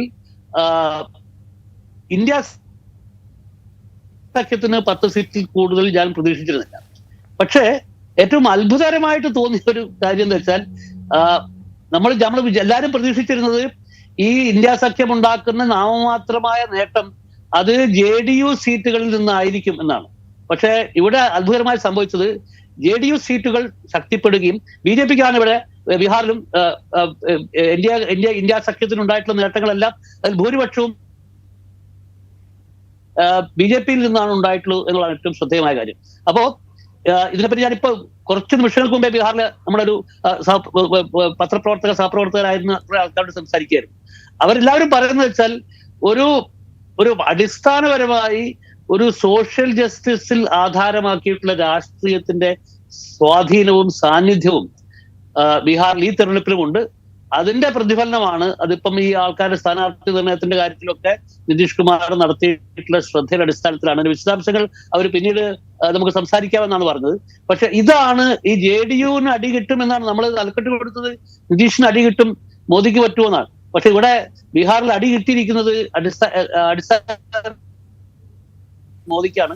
അപ്പൊ ഇത് നമ്മൾ നേരത്തെ സംസാരിച്ചിട്ടുള്ള ഈ മോദിയുടെ പൊളിറ്റിക്കൽ സ്റ്റൈലിനെതിരായിട്ടുള്ള ഒരു വികാരമായി മാറുകയും ഈ ഇന്ത്യൻ രാഷ്ട്രീയത്തിൽ, പ്രത്യേകിച്ച് ഉത്തരേന്ത്യൻ രാഷ്ട്രീയത്തിൽ ഈ ഒരാളെ ബെച്ചാര എന്ന് വിളിക്കും. ബെച്ചാര എന്ന് വിളിച്ചാൽ അയാളുടെ ഒരു അനുകമ്പയാണ്, അയാളൊരു പാവമാണ് എന്നുള്ളത്. അപ്പൊ നിതീഷ് അങ്ങനെ ഒരു ബെച്ചാര പദവിയിലേക്ക് ബീഹാറിൽ വന്നിട്ടുണ്ടോ എന്ന് കൂടി നമ്മൾ പരിശോധിക്കേണ്ടതുണ്ട്. തീർച്ചയായും അദ്ദേഹത്തിന്റെ ഈ മധ്യഭ്രമവും അദ്ദേഹത്തിന്റെ എല്ലാ പ്രശ്നങ്ങളും ഈ ഒരു ബെച്ചാര പദവി അദ്ദേഹത്തിന് ചാർത്തി കൊടുത്തിട്ടുണ്ടെന്ന് വേണം സംശയിക്കാൻ. അതിന്റെ വിശദാംശങ്ങൾ പരിശോധിച്ചാൽ മാത്രമേ നമുക്ക് പറയാൻ പറ്റുള്ളൂ. പക്ഷെ തീർച്ചയായും നിതീഷിന്റെ പ്രകടനം വളരെയധികം അത്ഭുതകരമാണ്. ഇന്ത്യ സഖ്യത്തിന് ഇതിൽ കൂടുതൽ നേട്ടങ്ങൾ ഉണ്ടാവുമെന്ന് ഞാൻ തുടക്കം മുതലേ പ്രതീക്ഷിച്ചിരുന്നില്ല. റൈറ്റ്. സണ്ണി സെബാസ്റ്റ്യൻ, നമ്മൾ ഈ തെരഞ്ഞെടുപ്പിൻ്റെ ഒരു തുടക്കത്തിലേക്ക്, അല്ലെങ്കിൽ ഈ പ്രചരണത്തിൻ്റെ തുടക്കത്തിലേക്കൊക്കെ നമ്മൾ പോയി കഴിഞ്ഞ് കഴിഞ്ഞാൽ രാമക്ഷേത്രമായിരുന്നു ആദ്യത്തെ BJPയുടെ പ്രധാനപ്പെട്ട അജണ്ടകളിൽ ഒന്ന്. പിന്നെ അത് മോദിയുടെ ഗ്യാരണ്ടി ആവുന്നു. അതിനുശേഷം അതിനൊപ്പം പൗരത്വ നിയമ ഭേദഗതി, യൂണിഫോം സിവിൽ കോഡ്, ജമ്മു കാശ്മീരിൻ്റെ പ്രത്യേക പദവി എടുത്തു കളഞ്ഞത്, പിന്നെ നേരത്തെ ഞാൻ സൂചിപ്പിച്ചതുപോലെ വർഗീയമായി ജനത്തെ വിഭജിക്കാൻ പാകത്തിലുള്ള പ്രസ്താവനകൾ, ഇതൊക്കെ ഉപയോഗിക്കപ്പെട്ടു ഈ തെരഞ്ഞെടുപ്പ് പ്രചരണ രംഗത്ത്. എന്നിട്ടും അവർ പ്രതീക്ഷിച്ചതിൻ്റെ അടുത്ത് പോലും അവർക്ക് എത്താൻ സാധിക്കുന്നില്ല എങ്കിൽ ഈ മുദ്രാവാക്യങ്ങളൊക്കെ ചെറിയ കാലത്തേക്ക് ഒരുപക്ഷെ വൈകാരികമായ ഒരു ഇളക്കം ഇന്ത്യൻ ജനതയുടെ മനസ്സിലുണ്ടാക്കിയേക്കാം. അതിനപ്പുറത്തേക്ക് അതിനെ സ്വാധീനിക്കാൻ ഇത്തരം വൈകാരികമോ അല്ലെങ്കിൽ വർഗീയമോ ആയ മുദ്രാവാക്യങ്ങളെ കൊണ്ട് സാധിക്കില്ല എന്നുകൂടെ തെളിയിക്കുന്നുണ്ടോ ഈ തെരഞ്ഞെടുപ്പ് ഫലം? തീർച്ചയായിട്ടും ഈ റിസൾട്ട് വളരെയധികം കാര്യങ്ങൾ പ്രൂവ് ചെയ്യുന്നുണ്ട്. എനിക്ക് തോന്നുന്നത് ഈ ഹിന്ദുത്വ പ്രയോഗശാലയിൽ അവരുടെ പ്രയോഗങ്ങൾക്കൊരു അവസാനം വരാൻ പോവുകയാണ്. ഞാൻ എക്സ്ട്രീമായിട്ട് പറയുകയായിരിക്കാം, ഇങ്ങനെയുള്ള പ്രയോഗങ്ങൾ ഇനിയും തുടരും. അതല്ല, ഒരു എക്സാമ്പിൾ പറഞ്ഞാല് ഗുജറാത്ത് കഴിഞ്ഞിട്ട് UP ഹിന്ദുത്വയുടെ ലബോറട്ടറി ആക്കി എടുത്തുകൊണ്ടിരുന്നതാണ്. ഞാനും വിചാരിച്ചു ഗുജറാത്ത് കംപ്ലീറ്റ് ടോട്ടലി ഹിന്ദു മുസ്ലിം ഡിവിഷൻ ക്രിയേറ്റ് ചെയ്ത് BJP അവിടുന്ന് റിമൂവ് ചെയ്യാൻ പറ്റത്തില്ലാത്ത മാതിരി ഒരു സ്റ്റേറ്റ് ആക്കി ഓവർ എ പീരിയഡ് അവർ ഉണ്ടാക്കിയെടുത്തു. അതുപോലെ UPയും ആകുമെന്നായിരുന്നു എന്റെ ആശങ്ക.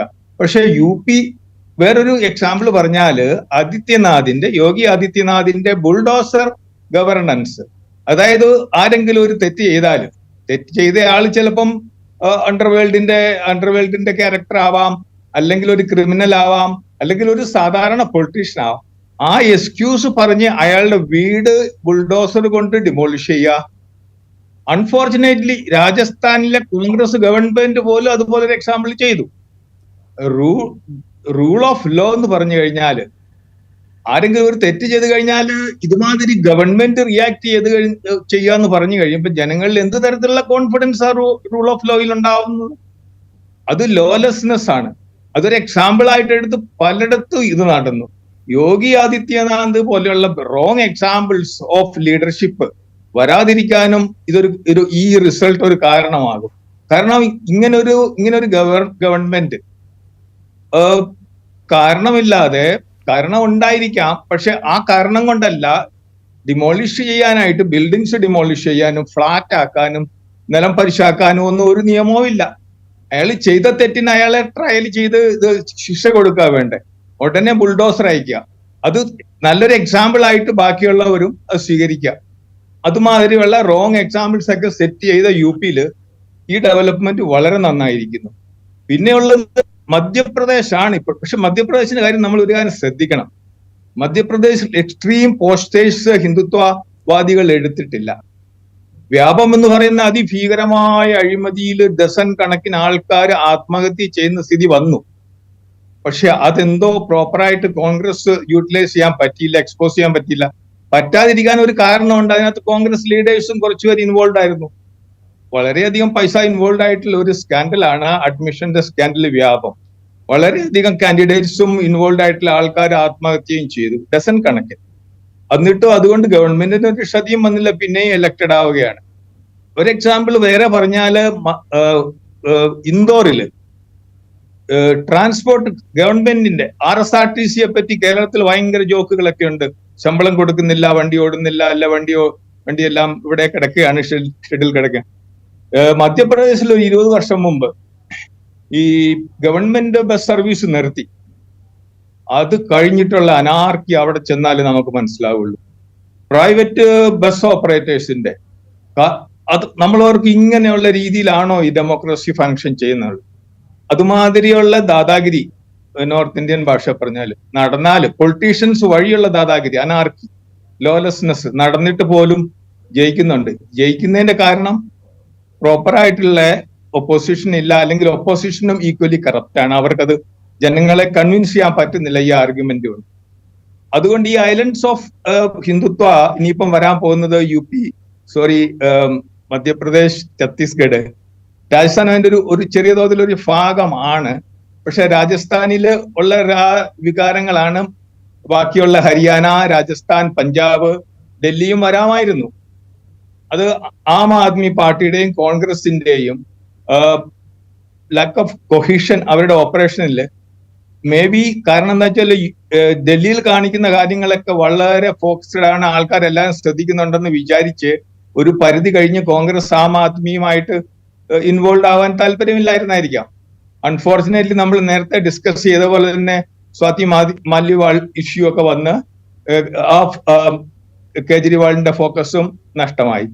അല്ലെങ്കിൽ ദില്ലിയിൽ നന്നായിട്ട് പെർഫോം ചെയ്യാൻ പറ്റിയത്. ഞാൻ സിബി സത്യനിലേക്ക് പോയിട്ട് തിരിച്ചു വരാം. സിബി സത്യൻ നേരത്തെ പറഞ്ഞു നിർത്തിയത് ഞാൻ തുടങ്ങാം. കാരണം വെച്ച് കഴിഞ്ഞാൽ ഇനി അങ്ങോട്ടുള്ള, അതായത് ഈ റിസൾട്ട് വച്ചുകൊണ്ട് എങ്ങനെയാണ് പുതിയ സഖ്യങ്ങൾ എന്നുള്ള ഒരു സൂചനയിലേക്ക് സിബി സത്യൻ സംസാരിച്ച് നിർത്തുകയാണ് ചെയ്തത്. അത് എങ്ങനെയായിരിക്കും? ഇപ്പോൾ മഹാരാഷ്ട്ര, അവിടെ ഉണ്ടാകാനുള്ള സാധ്യതകൾ എന്തൊക്കെയാണ്? അതുപോലെ NDAയിലേക്ക് ഘടകകക്ഷിയായിട്ട് ഇപ്പോൾ നിലനിൽക്കുന്ന പാർട്ടികൾ തന്നെ കളം മാറാനുള്ള സാധ്യതകൾ ഇത്ര പല ഓപ്ഷൻസും തുറന്നിട്ടിട്ടുണ്ട് ഇപ്പോൾ തന്നെ ഈ തെരഞ്ഞെടുപ്പ് ഫലം. അതിനെക്കുറിച്ചൊക്കെ നമുക്ക് എന്തൊക്കെ കാൽക്കുലേഷൻസ് ഇപ്പോൾ നടത്താൻ സാധിക്കും? രാജീവ്, 1-2 കാര്യങ്ങൾ നമ്മൾ ശ്രദ്ധിക്കേണ്ടത്. നമ്മളിപ്പോൾ സംസാരിച്ചുകൊണ്ടിരിക്കുമ്പോൾ തന്നെ ഏതാണ്ട് 235 സീറ്റിൽ നിന്ന് BJPയുടെ സീറ്റ് നമ്പർ ഏതാണ്ട് 245 അടുക്കുന്നുണ്ട്, മൊത്തത്തിലുള്ള സീറ്റിന്റെ എണ്ണം. അപ്പം ഇത് എത്രമാത്രം താഴെ നിൽക്കുന്നു അത്രമാത്രം സാധ്യതകൾ കൂടും, എത്രമാത്രം മുകളിലേക്ക് പോകുന്നു അത്രമാത്രം സാധ്യതകൾ കുറയും. അതായത് BJPക്ക് 1-2 ചെറു പാർട്ടികളുടെ മാത്രം സഹായത്തോടു കൂടിയിട്ട് കേന്ദ്രഭരണം പിടിച്ചെടുക്കാൻ പറ്റുന്ന ഒരു അവസ്ഥയിലാണ് ഈ വോട്ടെണ്ണൽ അവസാനിക്കുന്നതെങ്കിൽ ഏറെ പ്രതീക്ഷകൾ ബാക്കിയില്ലാത്ത ഒരു കണ്ടീഷനാണ്. അതേസമയം അവർ 235 അല്ലെ 235, 236 എന്ന് പറയുന്ന നമ്പറിനകത്ത് നിൽക്കുകയാണെങ്കിൽ ഒരുപക്ഷെ ഇന്ത്യൻ രാഷ്ട്രീയം ഒരുപാട് മാറ്റങ്ങൾ കാണേണ്ടി വരും. ഇതിനകത്ത് ആദ്യത്തെ കേസ് എന്ന് പറയുന്നത് മോദി അമിത്ഷാ സഖ്യത്തിനെ, അതായത് കേവല ഭൂരിപക്ഷം ഇല്ലാത്ത ഒരു BJPയിൽ മോദി അമിത്ഷാ സഖ്യത്തിനെ എത്ര ഘടകകക്ഷികൾ പിന്തുണയ്ക്കും? ഇതാണ് ആദ്യത്തെ ചോദ്യം വരുന്നത്. കാരണം എന്ന് വെച്ച് കഴിഞ്ഞാൽ ഈ 2 പേരും 2 കാര്യങ്ങളിൽ നൊട്ടോറിയസ് ആണ്. ഒന്ന് എന്ന് പറയുന്നത് എതിർ പാർട്ടികളെ വിലയ്ക്ക് വാങ്ങുക, അല്ലെങ്കിൽ ഇല്ലാതാക്കുക, അല്ലെങ്കിൽ ഒപ്പം നിൽക്കുന്ന പാർട്ടികളെ പോലും, സഖ്യകക്ഷികൾ അടക്കമുള്ള ഒപ്പം നിൽക്കുന്ന പാർട്ടികളെ പോലും ഇല്ലാതാക്കുന്ന ഒരു സമീപനം കാണിക്കുന്ന 2 പേരാണ്. രണ്ടാമത്തെ കേസ് എന്ന് പറയുന്നത് ഇവർ 2 പേരുമാണ് രാഷ്ട്രീയത്തിൽ ഭയപ്പെടുത്തിയിട്ട് കാര്യങ്ങൾ കൈകാര്യം ചെയ്യുന്ന ആൾക്കാർ. ഉദാഹരണത്തിന് നമുക്ക് നിരവധി ഉദാഹരണങ്ങൾ അറിയാം. ഈ അടുത്ത കാലത്ത് ഗാർഡിയൻ പത്രം അമിത്ഷായെ പറ്റിയിട്ട് ഒരു ലേഖനം എഴുതിയിരുന്നു. എത്രമാത്രം ഇന്റിമിഡേറ്റിംഗ് ആയ ഒരു ഇന്ത്യൻ പൊളിറ്റീഷ്യൻ എന്ന നിലയ്ക്ക് അമിത്ഷായുടെ ചെയ്തികളെ കുറിച്ചും അമിത്ഷായുടെ ഭൂതകാലത്തെക്കുറിച്ചും അമിത്ഷാ ഇന്ന് ഇന്ത്യയിലെ രാഷ്ട്രീയക്കാർക്കും ഇന്ത്യയിലെ ബിസിനസ്സുകാർക്കും എത്രമാത്രം ഭയമുളവാക്കുന്ന ഒരു പൊളിറ്റിക്കൽ ടവറിംഗ് പേഴ്സണാലിറ്റി ആയിട്ട് നിൽക്കുന്നു എന്നതിനെ കുറിച്ചൊക്കെ വളരെ വിശദമായ ഒരു ലേഖനം ഗാർഡിയനിൽ വന്നിരുന്നു. അപ്പം ഇതിന്റെയൊക്കെ അടിസ്ഥാനത്തിൽ നമുക്ക് മനസ്സിലാക്കാൻ പറ്റുന്ന ഒരു കാര്യം എന്ന് പറയുന്നത് ഏറ്റവും ഇന്റിമിഡേറ്റിംഗ് ആയ ഒരു പൊളിറ്റീഷ്യനാണ് അമിത്ഷാ.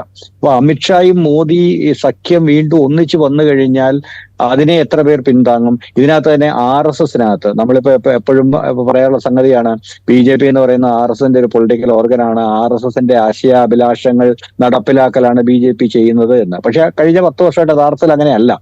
RSSന്റെ ഒരുവിധപ്പെട്ട നിരവധി ആശയാഭിലാഷങ്ങൾ മോദി സർക്കാർ നടപ്പിലാക്കിയിട്ടില്ല.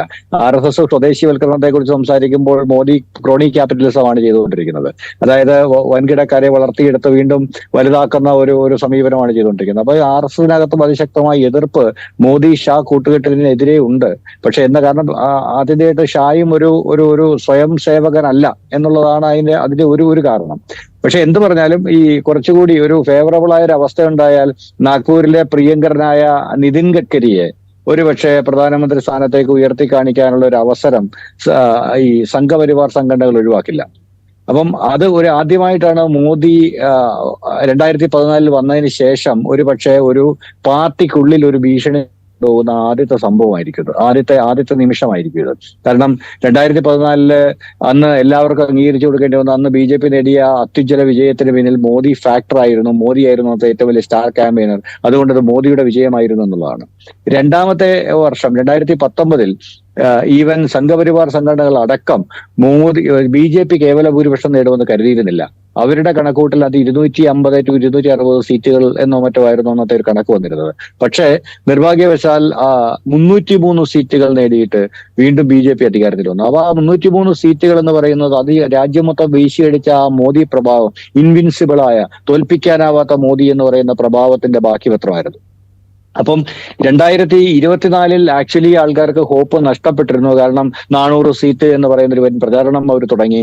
അതുപോലെ തന്നെ എന്താ പറയുന്നത്, മോദിയെ ഇനി തോൽപ്പിക്കാൻ പറ്റില്ല, മോദി ഒരു ഡെമി ഗോഡ് എന്ന് പറയുന്നത്. അതിനുശേഷം ഇപ്പൊ മോദി തന്നെ ഞാൻ ദൈവം ഇങ്ങോട്ട് അയച്ച ആളാണെന്ന് പറഞ്ഞു. അപ്പൊ ഒരു ദൈവതുല്യമായ ഒരു പ്രഭാവം ഉണ്ടാക്കാൻ ശ്രമിച്ചു. ഒരിക്കലും തോൽപ്പിക്കപ്പെടാൻ പറ്റാത്ത ആളെന്ന് പറയുന്ന ഒരു പ്രഭാവം ഉണ്ടാക്കാൻ ശ്രമിച്ചു. അപ്പൊ അങ്ങനെ എല്ലാവർക്കും പ്രതീക്ഷ, എക്സിറ്റ് പോളുകൾ, പ്രീ പോൾ സർവേകൾ എല്ലാം അതേ രീതിയിലുള്ള പ്രവചനങ്ങളുമായി മുന്നോട്ട് വന്നു. എന്നാൽ നിലവിൽ ഇപ്പോൾ നടക്കുന്നത് എന്താണ്? നിലവിൽ ഇപ്പോൾ സംഭവിച്ചിരിക്കുന്നത് ഈ പറഞ്ഞ എല്ലാ വിശേഷണങ്ങൾക്കും അപ്പുറത്ത് ഏറെക്കുറെ പരാജയപ്പെട്ട് നിൽക്കുന്ന, അതായത് അത്യാവശ്യം നിസ്സഹായനായി നിൽക്കുന്ന ഒരു മോദിയെ തന്നെയാണ്. ഒബ്വിയസ്ലി NDA ഭരിക്കുമെന്ന കാര്യത്തിൽ സംശയമൊന്നുമില്ല. കാരണം NDAക്ക് നിലവിൽ ഒറ്റയ്ക്ക് ഭരിക്കാനുള്ള ഭൂരിപക്ഷം നിലവിലുണ്ട്. അല്ലെങ്കിൽ ഒരു 15-20 സീറ്റുകൾ ഇനി എന്തെങ്കിലും ലാസ്റ്റ് മൊമെന്റ് മാറ്റം സംഭവിച്ചാൽ മാത്രമേ നമുക്കതിനകത്ത് മറ്റൊരു കണക്കുകൂട്ടലുള്ള സ്കോപ്പ് ഉള്ളൂ. പക്ഷെ അതില്ലെങ്കിൽ ഇനി 2 സാധ്യതകൾ. നമ്മുടെ അയാറാം വിദഗ്ധനായ നിതീഷ് കുമാർ എന്ത് നിലപാടെടുക്കും എന്നുള്ളത് വളരെ പ്രസക്തമാണ്. 14 സീറ്റുകളുണ്ട് നിലവിൽ. 14 സീറ്റുകൾ മുന്നിലാണ് നിതീഷ് കുമാർ ഒറ്റയാൾ പാലം വലിച്ചാൽ തന്നെ ഒരുപക്ഷെ കേവല ഭൂരിപക്ഷം NDA എത്തണമെന്നില്ല. നിതീഷ് കുമാറും ചന്ദ്രബാബു നായിഡുവുമാണ് ഈ പാർലമെന്റ് തെരഞ്ഞെടുപ്പിലെ കിങ് മേക്കർമാരാവാൻ പോകുന്നത്. കാരണം അവരെടുക്കുന്ന എന്ത് തീരുമാനങ്ങളും ഇന്ത്യൻ രാഷ്ട്രീയത്തിൽ വലിയ മാറ്റങ്ങൾ ഉണ്ടാക്കും. ഈ രണ്ടുപേരും ഇന്ത്യ പക്ഷത്തേക്ക് മാറാൻ തീരുമാനിച്ചു കഴിഞ്ഞാൽ NDA തീർന്നു, NDA പ്രതിപക്ഷമായി. ഇവർ രണ്ടുപേരും NDA പക്ഷത്ത് തുടരാൻ തീരുമാനിച്ചാൽ NDA ഭരിക്കും. പക്ഷെ അതുപോലെ തന്നെ മറ്റൊരു സാധ്യത മഹാരാഷ്ട്ര രാഷ്ട്രീയത്തിൽ പറഞ്ഞു കേൾക്കുന്ന മറ്റൊരു സാധ്യത എന്ന് പറയുന്നത്, ഒരുപക്ഷെ മഹാരാഷ്ട്രീയനായ നിതിൻ ഗഡ്കരിയെ ഒരു സഖ്യ സ്ഥാനാർത്ഥിയായിട്ട് അവതരിപ്പിച്ചാൽ ശരത് പവാറും ഉദ്ധവ് താക്കറെ അടക്കമുള്ളവർ അങ്ങനെ ഒരു സാധ്യതയെ പിന്താങ്ങാനുള്ള എന്താ പറയുക, ഒരു പറച്ചിൽ, ഒരു സ്വകാര്യ സംഭാഷണം കൂടി പറഞ്ഞു കേൾക്കുന്നുണ്ട്. അപ്പൊ അങ്ങനെ ഒരു സിറ്റുവേഷൻ വന്നു കഴിഞ്ഞാൽ ചിലപ്പോൾ അങ്ങനെ സംഭവിക്കാനുള്ള സാധ്യതയുണ്ട്. അപ്പൊ നമ്മളത് അതായത് ചന്ദ്രബാബു നായിഡുവിന്റെ തീരുമാനം ഇക്കാര്യത്തിൽ വളരെ പ്രസക്തമാണ്. ചന്ദ്രബാബു നായിഡുമായിട്ട് ഇന്ന് വൈകിട്ട് ഇന്ത്യ മുന്നണി നേതാക്കന്മാർ സംസാരിക്കുന്നുണ്ടെന്നാണ് മനസ്സിലാക്കുന്നത്. മോദി ഓൾറെഡി സംസാരിച്ച് കഴിഞ്ഞു. അപ്പൊ ഇതിനകത്ത് അവസാന തീരുമാനം എന്ത് വരും എന്നുള്ളത് വളരെ നമുക്ക് കണ്ടറിയേണ്ട വിഷയമാണ്. പക്ഷേ ഈ പറഞ്ഞതുപോലെ ഒരു ഘടകകക്ഷിക്കും മോദി അമിത്ഷാ കൂട്ടുകെട്ട് തിരിച്ച് സ്വന്തമായി ഭൂരിപക്ഷമില്ലാത്ത BJPക്ക് പിന്തുണയുമായിട്ട് വരുന്ന ഓരോ ഘടകകക്ഷിയും അത് മോദി അമിത്ഷാ കൂട്ടുകെട്ടിനൊപ്പമാണെങ്കിൽ അവർ സ്വയം അവരുടെ കഴുത്ത് ഒരു ഗില്ലറ്റിനിൽ വെക്കുകയാണ്. കാരണം ഒരുപക്ഷെ ആർക്കും ഇമാജിൻ ചെയ്യാൻ കഴിയാത്ത ഒരു വൻ തുക കൊടുത്ത് ഓരോ എംപിമാരെയും വിലയ്ക്ക് വാങ്ങിച്ചൊരു രാഷ്ട്രീയ പാർട്ടിയുടെ മുഴുവൻ പാർലമെന്റ് ലെജിസ്ലേച്ചറിനെ വിലയ്ക്ക് വാങ്ങിക്കാനുള്ള ശേഷി BJPക്ക് ധനപരമായിട്ടുണ്ട്. അത് നടപ്പിലാക്കാൻ കഴിവുള്ളവരാണ് ഈ രണ്ടുപേര്. അപ്പൊ അതുകൊണ്ട് തന്നെ ഈ രണ്ടുപേര് തുടരുന്ന കാര്യത്തിൽ ഘടകകക്ഷികൾക്കുടെ തീരുമാനം അല്ലെങ്കിൽ അവരുടെ അഭിപ്രായം വളരെ ശ്രദ്ധേയമായിരിക്കും. അപ്പൊ അങ്ങനെ സംഭവിച്ചു കഴിഞ്ഞാൽ ഒരുപക്ഷെ മോദി അമിത്ഷാ കൂട്ടുകെട്ടില്ലാത്ത ഒരു NDA സർക്കാർ ഇന്ത്യയിൽ രൂപപ്പെടാനുള്ള സാധ്യതയും നമുക്ക് തള്ളിക്കളയാൻ പറ്റില്ല. അതാണ് എനിക്ക് തോന്നുന്നത്. റൈറ്റ്. ഞാൻ ശ്രീത്ത്, നമ്മളിപ്പോൾ UP-യിലെ ഞെട്ടിക്കുന്ന പ്രകടനത്തെക്കുറിച്ച് പറഞ്ഞു. അതേപോലെ തന്നെ ഞെട്ടിക്കുന്ന ചില മാറ്റങ്ങൾ ഇപ്പോൾ ദക്ഷിണേന്ത്യ എടുത്തു കഴിഞ്ഞാൽ ആന്ധ്രാപ്രദേശ് TDP-യുമായിട്ടുള്ള സഖ്യത്തിലൂടെ NDA നേട്ടമുണ്ടാക്കുന്നു. BJP അവിടെ സീറ്റ് എണ്ണം വർദ്ധിപ്പിക്കുന്നു. തെലങ്കാനയിൽ കഴിഞ്ഞ നിയമസഭാ തെരഞ്ഞെടുപ്പിൽ കോൺഗ്രസ് വലിയ വിജയം നേടിയ തെലങ്കാനയിൽ കോൺഗ്രസിനൊപ്പം സീറ്റുകളിൽ BJP ജയിക്കുന്നു. കർണാടകയിൽ കോൺഗ്രസ് ഒരുപക്ഷെ കുറച്ചുകൂടെ ഭേദപ്പെട്ട പ്രകടനം കാഴ്ചവെക്കും എന്ന് പ്രതീക്ഷിച്ചിരുന്നു. പക്ഷേ അത്രത്തോളം എത്താൻ സാധിക്കുന്നില്ല. അവരൊരു 10 സീറ്റിൽ നിൽക്കുന്നു. ഒഡീഷ എടുത്തു കഴിഞ്ഞാൽ BJDയെ അധികാരത്തിൽ നിന്ന് പുറത്താക്കിക്കൊണ്ട് BJP അവിടെ നിയമസഭയിലും ഏറ്റവും വലിയ ഒറ്റക്കക്ഷിയാവുന്നു. ഭൂരിഭാഗം ലോക്സഭാ സീറ്റുകളും പിടിക്കുന്നു. അപ്പോൾ നമ്മൾ പ്രതീക്ഷിക്കാത്ത സ്ഥലങ്ങളിൽ നിന്ന് BJPക്ക് വോട്ട് കിട്ടിയ ഒരു തെരഞ്ഞെടുപ്പ് കൂടിയാണ് ഇത് എന്ന് നമ്മൾ കാണണം. അതെങ്ങനെയാണ് ഈ ഇന്ത്യ സഖ്യത്തിൻ്റെ സാധ്യതകളെ മാറ്റിക്കളഞ്ഞത്? പക്ഷെ എനിക്ക് തോന്നുന്നത് ഇത് നേരത്തെ തന്നെ ഇത് BJP കണക്ക് കൂട്ടിയിരുന്ന സ്ഥലങ്ങൾ തന്നെയാണ്. ഇത് ആന്ധ്രാപ്രദേശ് ആയിക്കോട്ടെ, തെലങ്കാന ആയിക്കോട്ടെ, ഈവൻ കർണാടകയിൽ പോലും പല ആളുകളും കോൺഗ്രസിന് നിർണായകമായ ഒരു വോട്ട് ചിലപ്പോൾ കിട്ടിയേക്കും എന്ന് പറയുമ്പോഴും അവരുടെ ഇന്റേണൽ കാൽക്കുലേഷനിൽ ഇവർക്ക് BJPക്ക് തന്നെ വീണ്ടും അവിടെ ലോക്സഭാ തെരഞ്ഞെടുപ്പിൽ മെച്ചപ്പെട്ട പെർഫോമൻസ് ഉണ്ടാകാൻ പറ്റുന്ന കുറച്ച് നാളായിട്ട് BJP തന്നെ കണക്ക് കൂട്ടുന്നുണ്ടായിരുന്നു. അപ്പൊ അത് കാരണം തന്നെ അവരെ സംബന്ധിച്ചിടത്തോളം അവര് നേരത്തെ തന്നെ കണക്ക് കൂട്ടിയിരുന്നത് അവര് പ്രധാനമായിട്ടും നമുക്കറിയാവുന്ന പോലെ ബീഹാറിൽ നിന്നായിരുന്നു അവര് വലിയ തിരിച്ചടി പ്രതീക്ഷിച്ചിരുന്നത്. ബീഹാറിൽ നിന്നും UP-യിൽ നിന്നുണ്ടാവുന്ന ചെറിയ കുറവും മഹാരാഷ്ട്രയിൽ നിന്നുണ്ടാവുന്ന കുറവും നികത്താൻ പറ്റുന്ന സ്ഥലങ്ങളായിട്ടാണ് ദക്ഷിണേന്ത്യയിലെ സംസ്ഥാനങ്ങളെ അവർ കാണുകയും അതുകൂടാതെ തന്നെ അവർ പ്രതീക്ഷിച്ചിരുന്ന സ്ഥലം പശ്ചിമ ബംഗാളായിരുന്നു. പശ്ചിമ ബംഗാളിൽ അവർക്ക് വിചാരിച്ച പെർഫോമൻസ് നടത്താൻ പറ്റിയില്ല എന്ന് മാത്രമല്ല വിചാരിച്ചതിനേക്കാളും വളരെ കുറഞ്ഞു പോവുകയും ചെയ്തു. ഒഡീഷയിൽ അവർ പ്രതീക്ഷിച്ചിരുന്നതാണ്. ഒഡീഷയിൽ അവസാന ഘട്ടത്തിൽ BJP നടത്തിയിട്ടുള്ള ചില പ്രചരണങ്ങളും അല്ലെങ്കിൽ ചില പരാമർശങ്ങളും ഒരുപക്ഷെ ഒഡീഷ വികാരത്തെ വ്രണപ്പെടുത്തുന്നതാണെന്ന് വിചാരിച്ച പലരുമാണ്. ചിലപ്പോൾ BJPക്ക് അവരുടെ കണക്കുകൂട്ടലിൽ പറ്റിയ ഒരു പെർഫോമൻസ് അവിടെ നടത്താൻ പറ്റില്ല എന്ന് പറഞ്ഞിരുന്നത്. പക്ഷെ ഒഡീഷയിൽ ഇതേപോലുള്ള ഒരു വിജയം BJP നേരത്തെ തന്നെ പ്രതീക്ഷിച്ചിരുന്നതാണ്. അതേപോലെ തന്നെ ആന്ധ്രയില് TDP-യുമായിട്ട് ഒരു സഖ്യമുണ്ടാക്കി ആ സമയം മുതൽ TDP നേരത്തെ തന്നെ കഴിഞ്ഞ ഏതാണ്ട് ഒരു ഡിസംബർ മുതലുള്ള എല്ലാ അഭിപ്രായ സർവേയിലും TDP വളരെ മുന്നിട്ട് തന്നെയായിരുന്നു കണ്ടിരുന്നത്. ആകെ സംശയം ഉണ്ടായിരുന്നത് കോൺഗ്രസും TDP-യുമായിട്ടുള്ള ഒരു സഖ്യം TDP-ക്ക് ദോഷകരമായിട്ട് മാറുമ്പോൾ പ്രത്യേകിച്ചും TDP-ക്ക് റൂറൽ ആന്ധ്രയിലെ പല പ്രദേശങ്ങളിൽ മുസ്ലിം വോട്ടുകൾ വളരെ നിർണായകമാണ്. അതുകൊണ്ട് അത് BJP-യുമായിട്ടൊരു സഖ്യത്തില് പ്രശ്നമാകുമോ എന്ന് അവർ ആലോചിച്ചിരുന്നു. പക്ഷെ ആത്യന്തികമായിട്ട് അത് അങ്ങനെ വലിയ പ്രശ്നങ്ങളൊന്നും TDP-ക്ക് ഉണ്ടാക്കിയിട്ടില്ല. BJP-ക്ക് മാക്സിമം കിട്ടാവുന്ന 3 സീറ്റുകളാണ്, അത് കിട്ടുകയും ചെയ്തു. പക്ഷെ TDP-ക്ക് വലിയ വിജയം അവിടെ ഉണ്ടാക്കാനും സാധിച്ചു.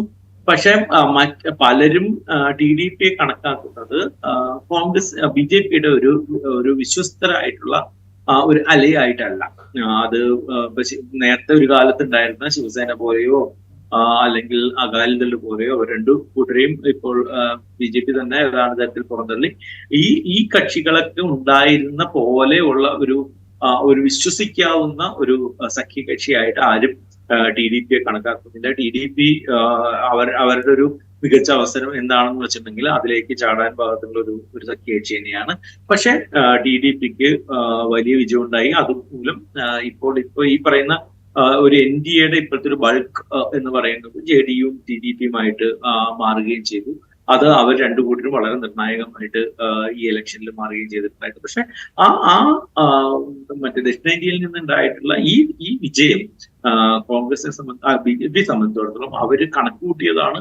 അവര് വളരെ പ്രാധാന്യത്തോടു കൂടി അത് അവരുടെ മറ്റു കുറവുകളെ നികത്താനായിട്ട് പര്യാപ്തമാണ് എന്ന് അവർ നേരത്തെ തന്നെ വിശ്വസിച്ചിരുന്നതുമായിട്ടുള്ള കാര്യങ്ങളാണ്. അതിൽ ഒരു പരിധി വരെ BJP വിജയിച്ചു എന്ന് തന്നെ വേണം കരുതാം. പക്ഷെ അവർക്കുണ്ടായിട്ട് ഏറ്റവും വലിയൊരു മറ്റൊരു തിരിച്ചടി നമ്മളിപ്പോ കാണാവുന്ന പോലെ തന്നെ അവരുടെയും മറ്റു കണക്കുകൂട്ടലുകളെ എല്ലാം മറികടന്നിട്ടുണ്ടായിട്ടുള്ളത് UP-യിൽ നിന്നാണ്. UP-യിൽ ഇത്രയും വലിയ ഒരു ആഘാതം അവർ പ്രതീക്ഷിച്ചിരുന്നില്ല. അവര് വലിയ എല്ലാ കണക്കുകൂട്ടലിലും BJP നേതാക്കൾ മുഴുവൻ ആവർത്തിച്ചിരുന്നത് കഴിഞ്ഞ തവണത്തെ പെർഫോമൻസോ അല്ലെങ്കിൽ അതിനേക്കാൾ ഒരു 3-4 സീറ്റുകളുടെ അധികമോ അവരെപ്പോഴും പ്രതീക്ഷിച്ചിരുന്നത്. ഇത്രയും വലിയ ഒരു തിരിച്ചടി അവിടെ നിന്നുണ്ടാവുമെന്നും ഇതേപോലെ നമ്മളിപ്പോ കാണുന്ന തരത്തിൽ ഒരു മാപ്പ് എടുത്ത് നമ്മൾ അതിന്റെ ഒരു മറ്റേ ലീഡിംഗ് ഒരു ഇതെടുത്ത് നോക്കിക്കഴിഞ്ഞിട്ടുണ്ടെങ്കിൽ ഏതാണ്ട് എല്ലാ പ്രദേശത്തും വ്യാപിച്ചു കിടക്കുന്നു. പ്രത്യേകിച്ചും പൂർവാഞ്ചൽ പ്രദേശത്തേക്ക് വളരെ കൂടുതൽ വ്യാപിച്ചു കിടക്കുന്ന തരത്തിലേക്ക് ഇപ്പോൾ അഖിലേഷിനും സംഘത്തിനും അവിടെ വലിയ ഇൻട്രൂട്ട്സ് ഉണ്ടാക്കാൻ പറ്റി. കോൺഗ്രസിന്റെ വലിയ ഒരു ശക്തി UP-യിലേക്ക് തിരിച്ചു വരുന്ന പോലെ തോന്നിപ്പിക്കാനായിട്ട് സാധിച്ചു. ആ രീതിയിൽ വലിയൊരു മാറ്റം ഉണ്ടാക്കാനായിട്ട് UP-യിൽ സാധിച്ചു. അത് BJP സംബന്ധിച്ചുള്ള അൺഎക്സ്പെക്ടഡ് ആയിരുന്നു. അതിനെ മറികടക്കാൻ പാകത്തിന് സ്വാഭാവികമായിട്ടും അവർക്ക് ദക്ഷിണേന്ത്യയിൽ നിന്ന് കിട്ടിയില്ല. കേരളത്തിൽ നിന്നും തമിഴ്നാട്ടിൽ നിന്നും അവർ കൂടുതൽ പ്രതീക്ഷിച്ചിരുന്നു. പക്ഷെ അത്രയും കിട്ടിയില്ല. കേരളത്തിൽ നിന്ന് സ്വാഭാവികം അവർക്കൊരു സീറ്റ് കിട്ടി. തമിഴ്നാട്ടിൽ നിന്ന് അവരുടെ സഖ്യകക്ഷിക്ക് ഈ പറഞ്ഞ രീതിയിൽ ഒരു സീറ്റ് ലീഡിംഗ് ഉണ്ടായിരുന്നു. നേരത്തെ കാണുമ്പോൾ PMK-ക്ക് ആണെന്ന് തോന്നുന്നു ലീഡിംഗ് ഉണ്ടായിരുന്നു. പക്ഷെ അത് ഫൈനൽ റിസൾട്ട് എന്തായി എന്ന് അറിയില്ല. പക്ഷെ അവർ വിചാരിച്ച പോലെ BJP-ക്ക് ഡയറക്റ്റ് ആയിട്ട് ഒരു സീറ്റ് ഉണ്ടാക്കാനായിട്ട് തമിഴ്നാട്ടിൽ നിന്ന് പോലും അവർക്ക് ഈ തെരഞ്ഞെടുപ്പിൽ സാധിച്ചില്ല. അപ്പൊ അത് കാരണം ദക്ഷിണേന്ത്യയിൽ അവർ വിചാരിച്ച പൂർണ്ണമായ കാര്യങ്ങൾ നടന്നില്ലെങ്കിൽ പോലും ഒരു പരിധി വരെ അവരുടെ ഒരു വലിയ തകർച്ചയെ, ഒരുപക്ഷെ ഈ UP-യിൽ നിന്നുണ്ടായിട്ടുള്ള വലിയ തിരിച്ചടിയെ അവർക്കിപ്പോ പിടിച്ചു നിൽക്കാനെങ്കിലും അവർക്ക് പറ്റുന്നത് ഒരുപക്ഷെ ഈ ദക്ഷിണേന്ത്യയിൽ നിന്ന് ഉണ്ടാക്കിയിട്ടുള്ള ഒരു മറ്റേ സീറ്റുകളാണ്. അതിൽ ആന്ധ്രയും തെലങ്കാനയും ഈവൻ കർണാടകയും വലിയൊരു പങ്ക് വഹിച്ചിട്ടുള്ളതായിട്ട് യാതൊരു സംശയം. ഈ ദക്ഷിണേന്ത്യയുടെ കാര്യം പറയുമ്പോൾ ദക്ഷിണേന്ത്യയിൽ വലിയ ഇൻവെസ്റ്റ്മെന്റ് തമിഴ്നാട്ടിലാണ് നരേന്ദ്രമോദി നടത്തിയത്.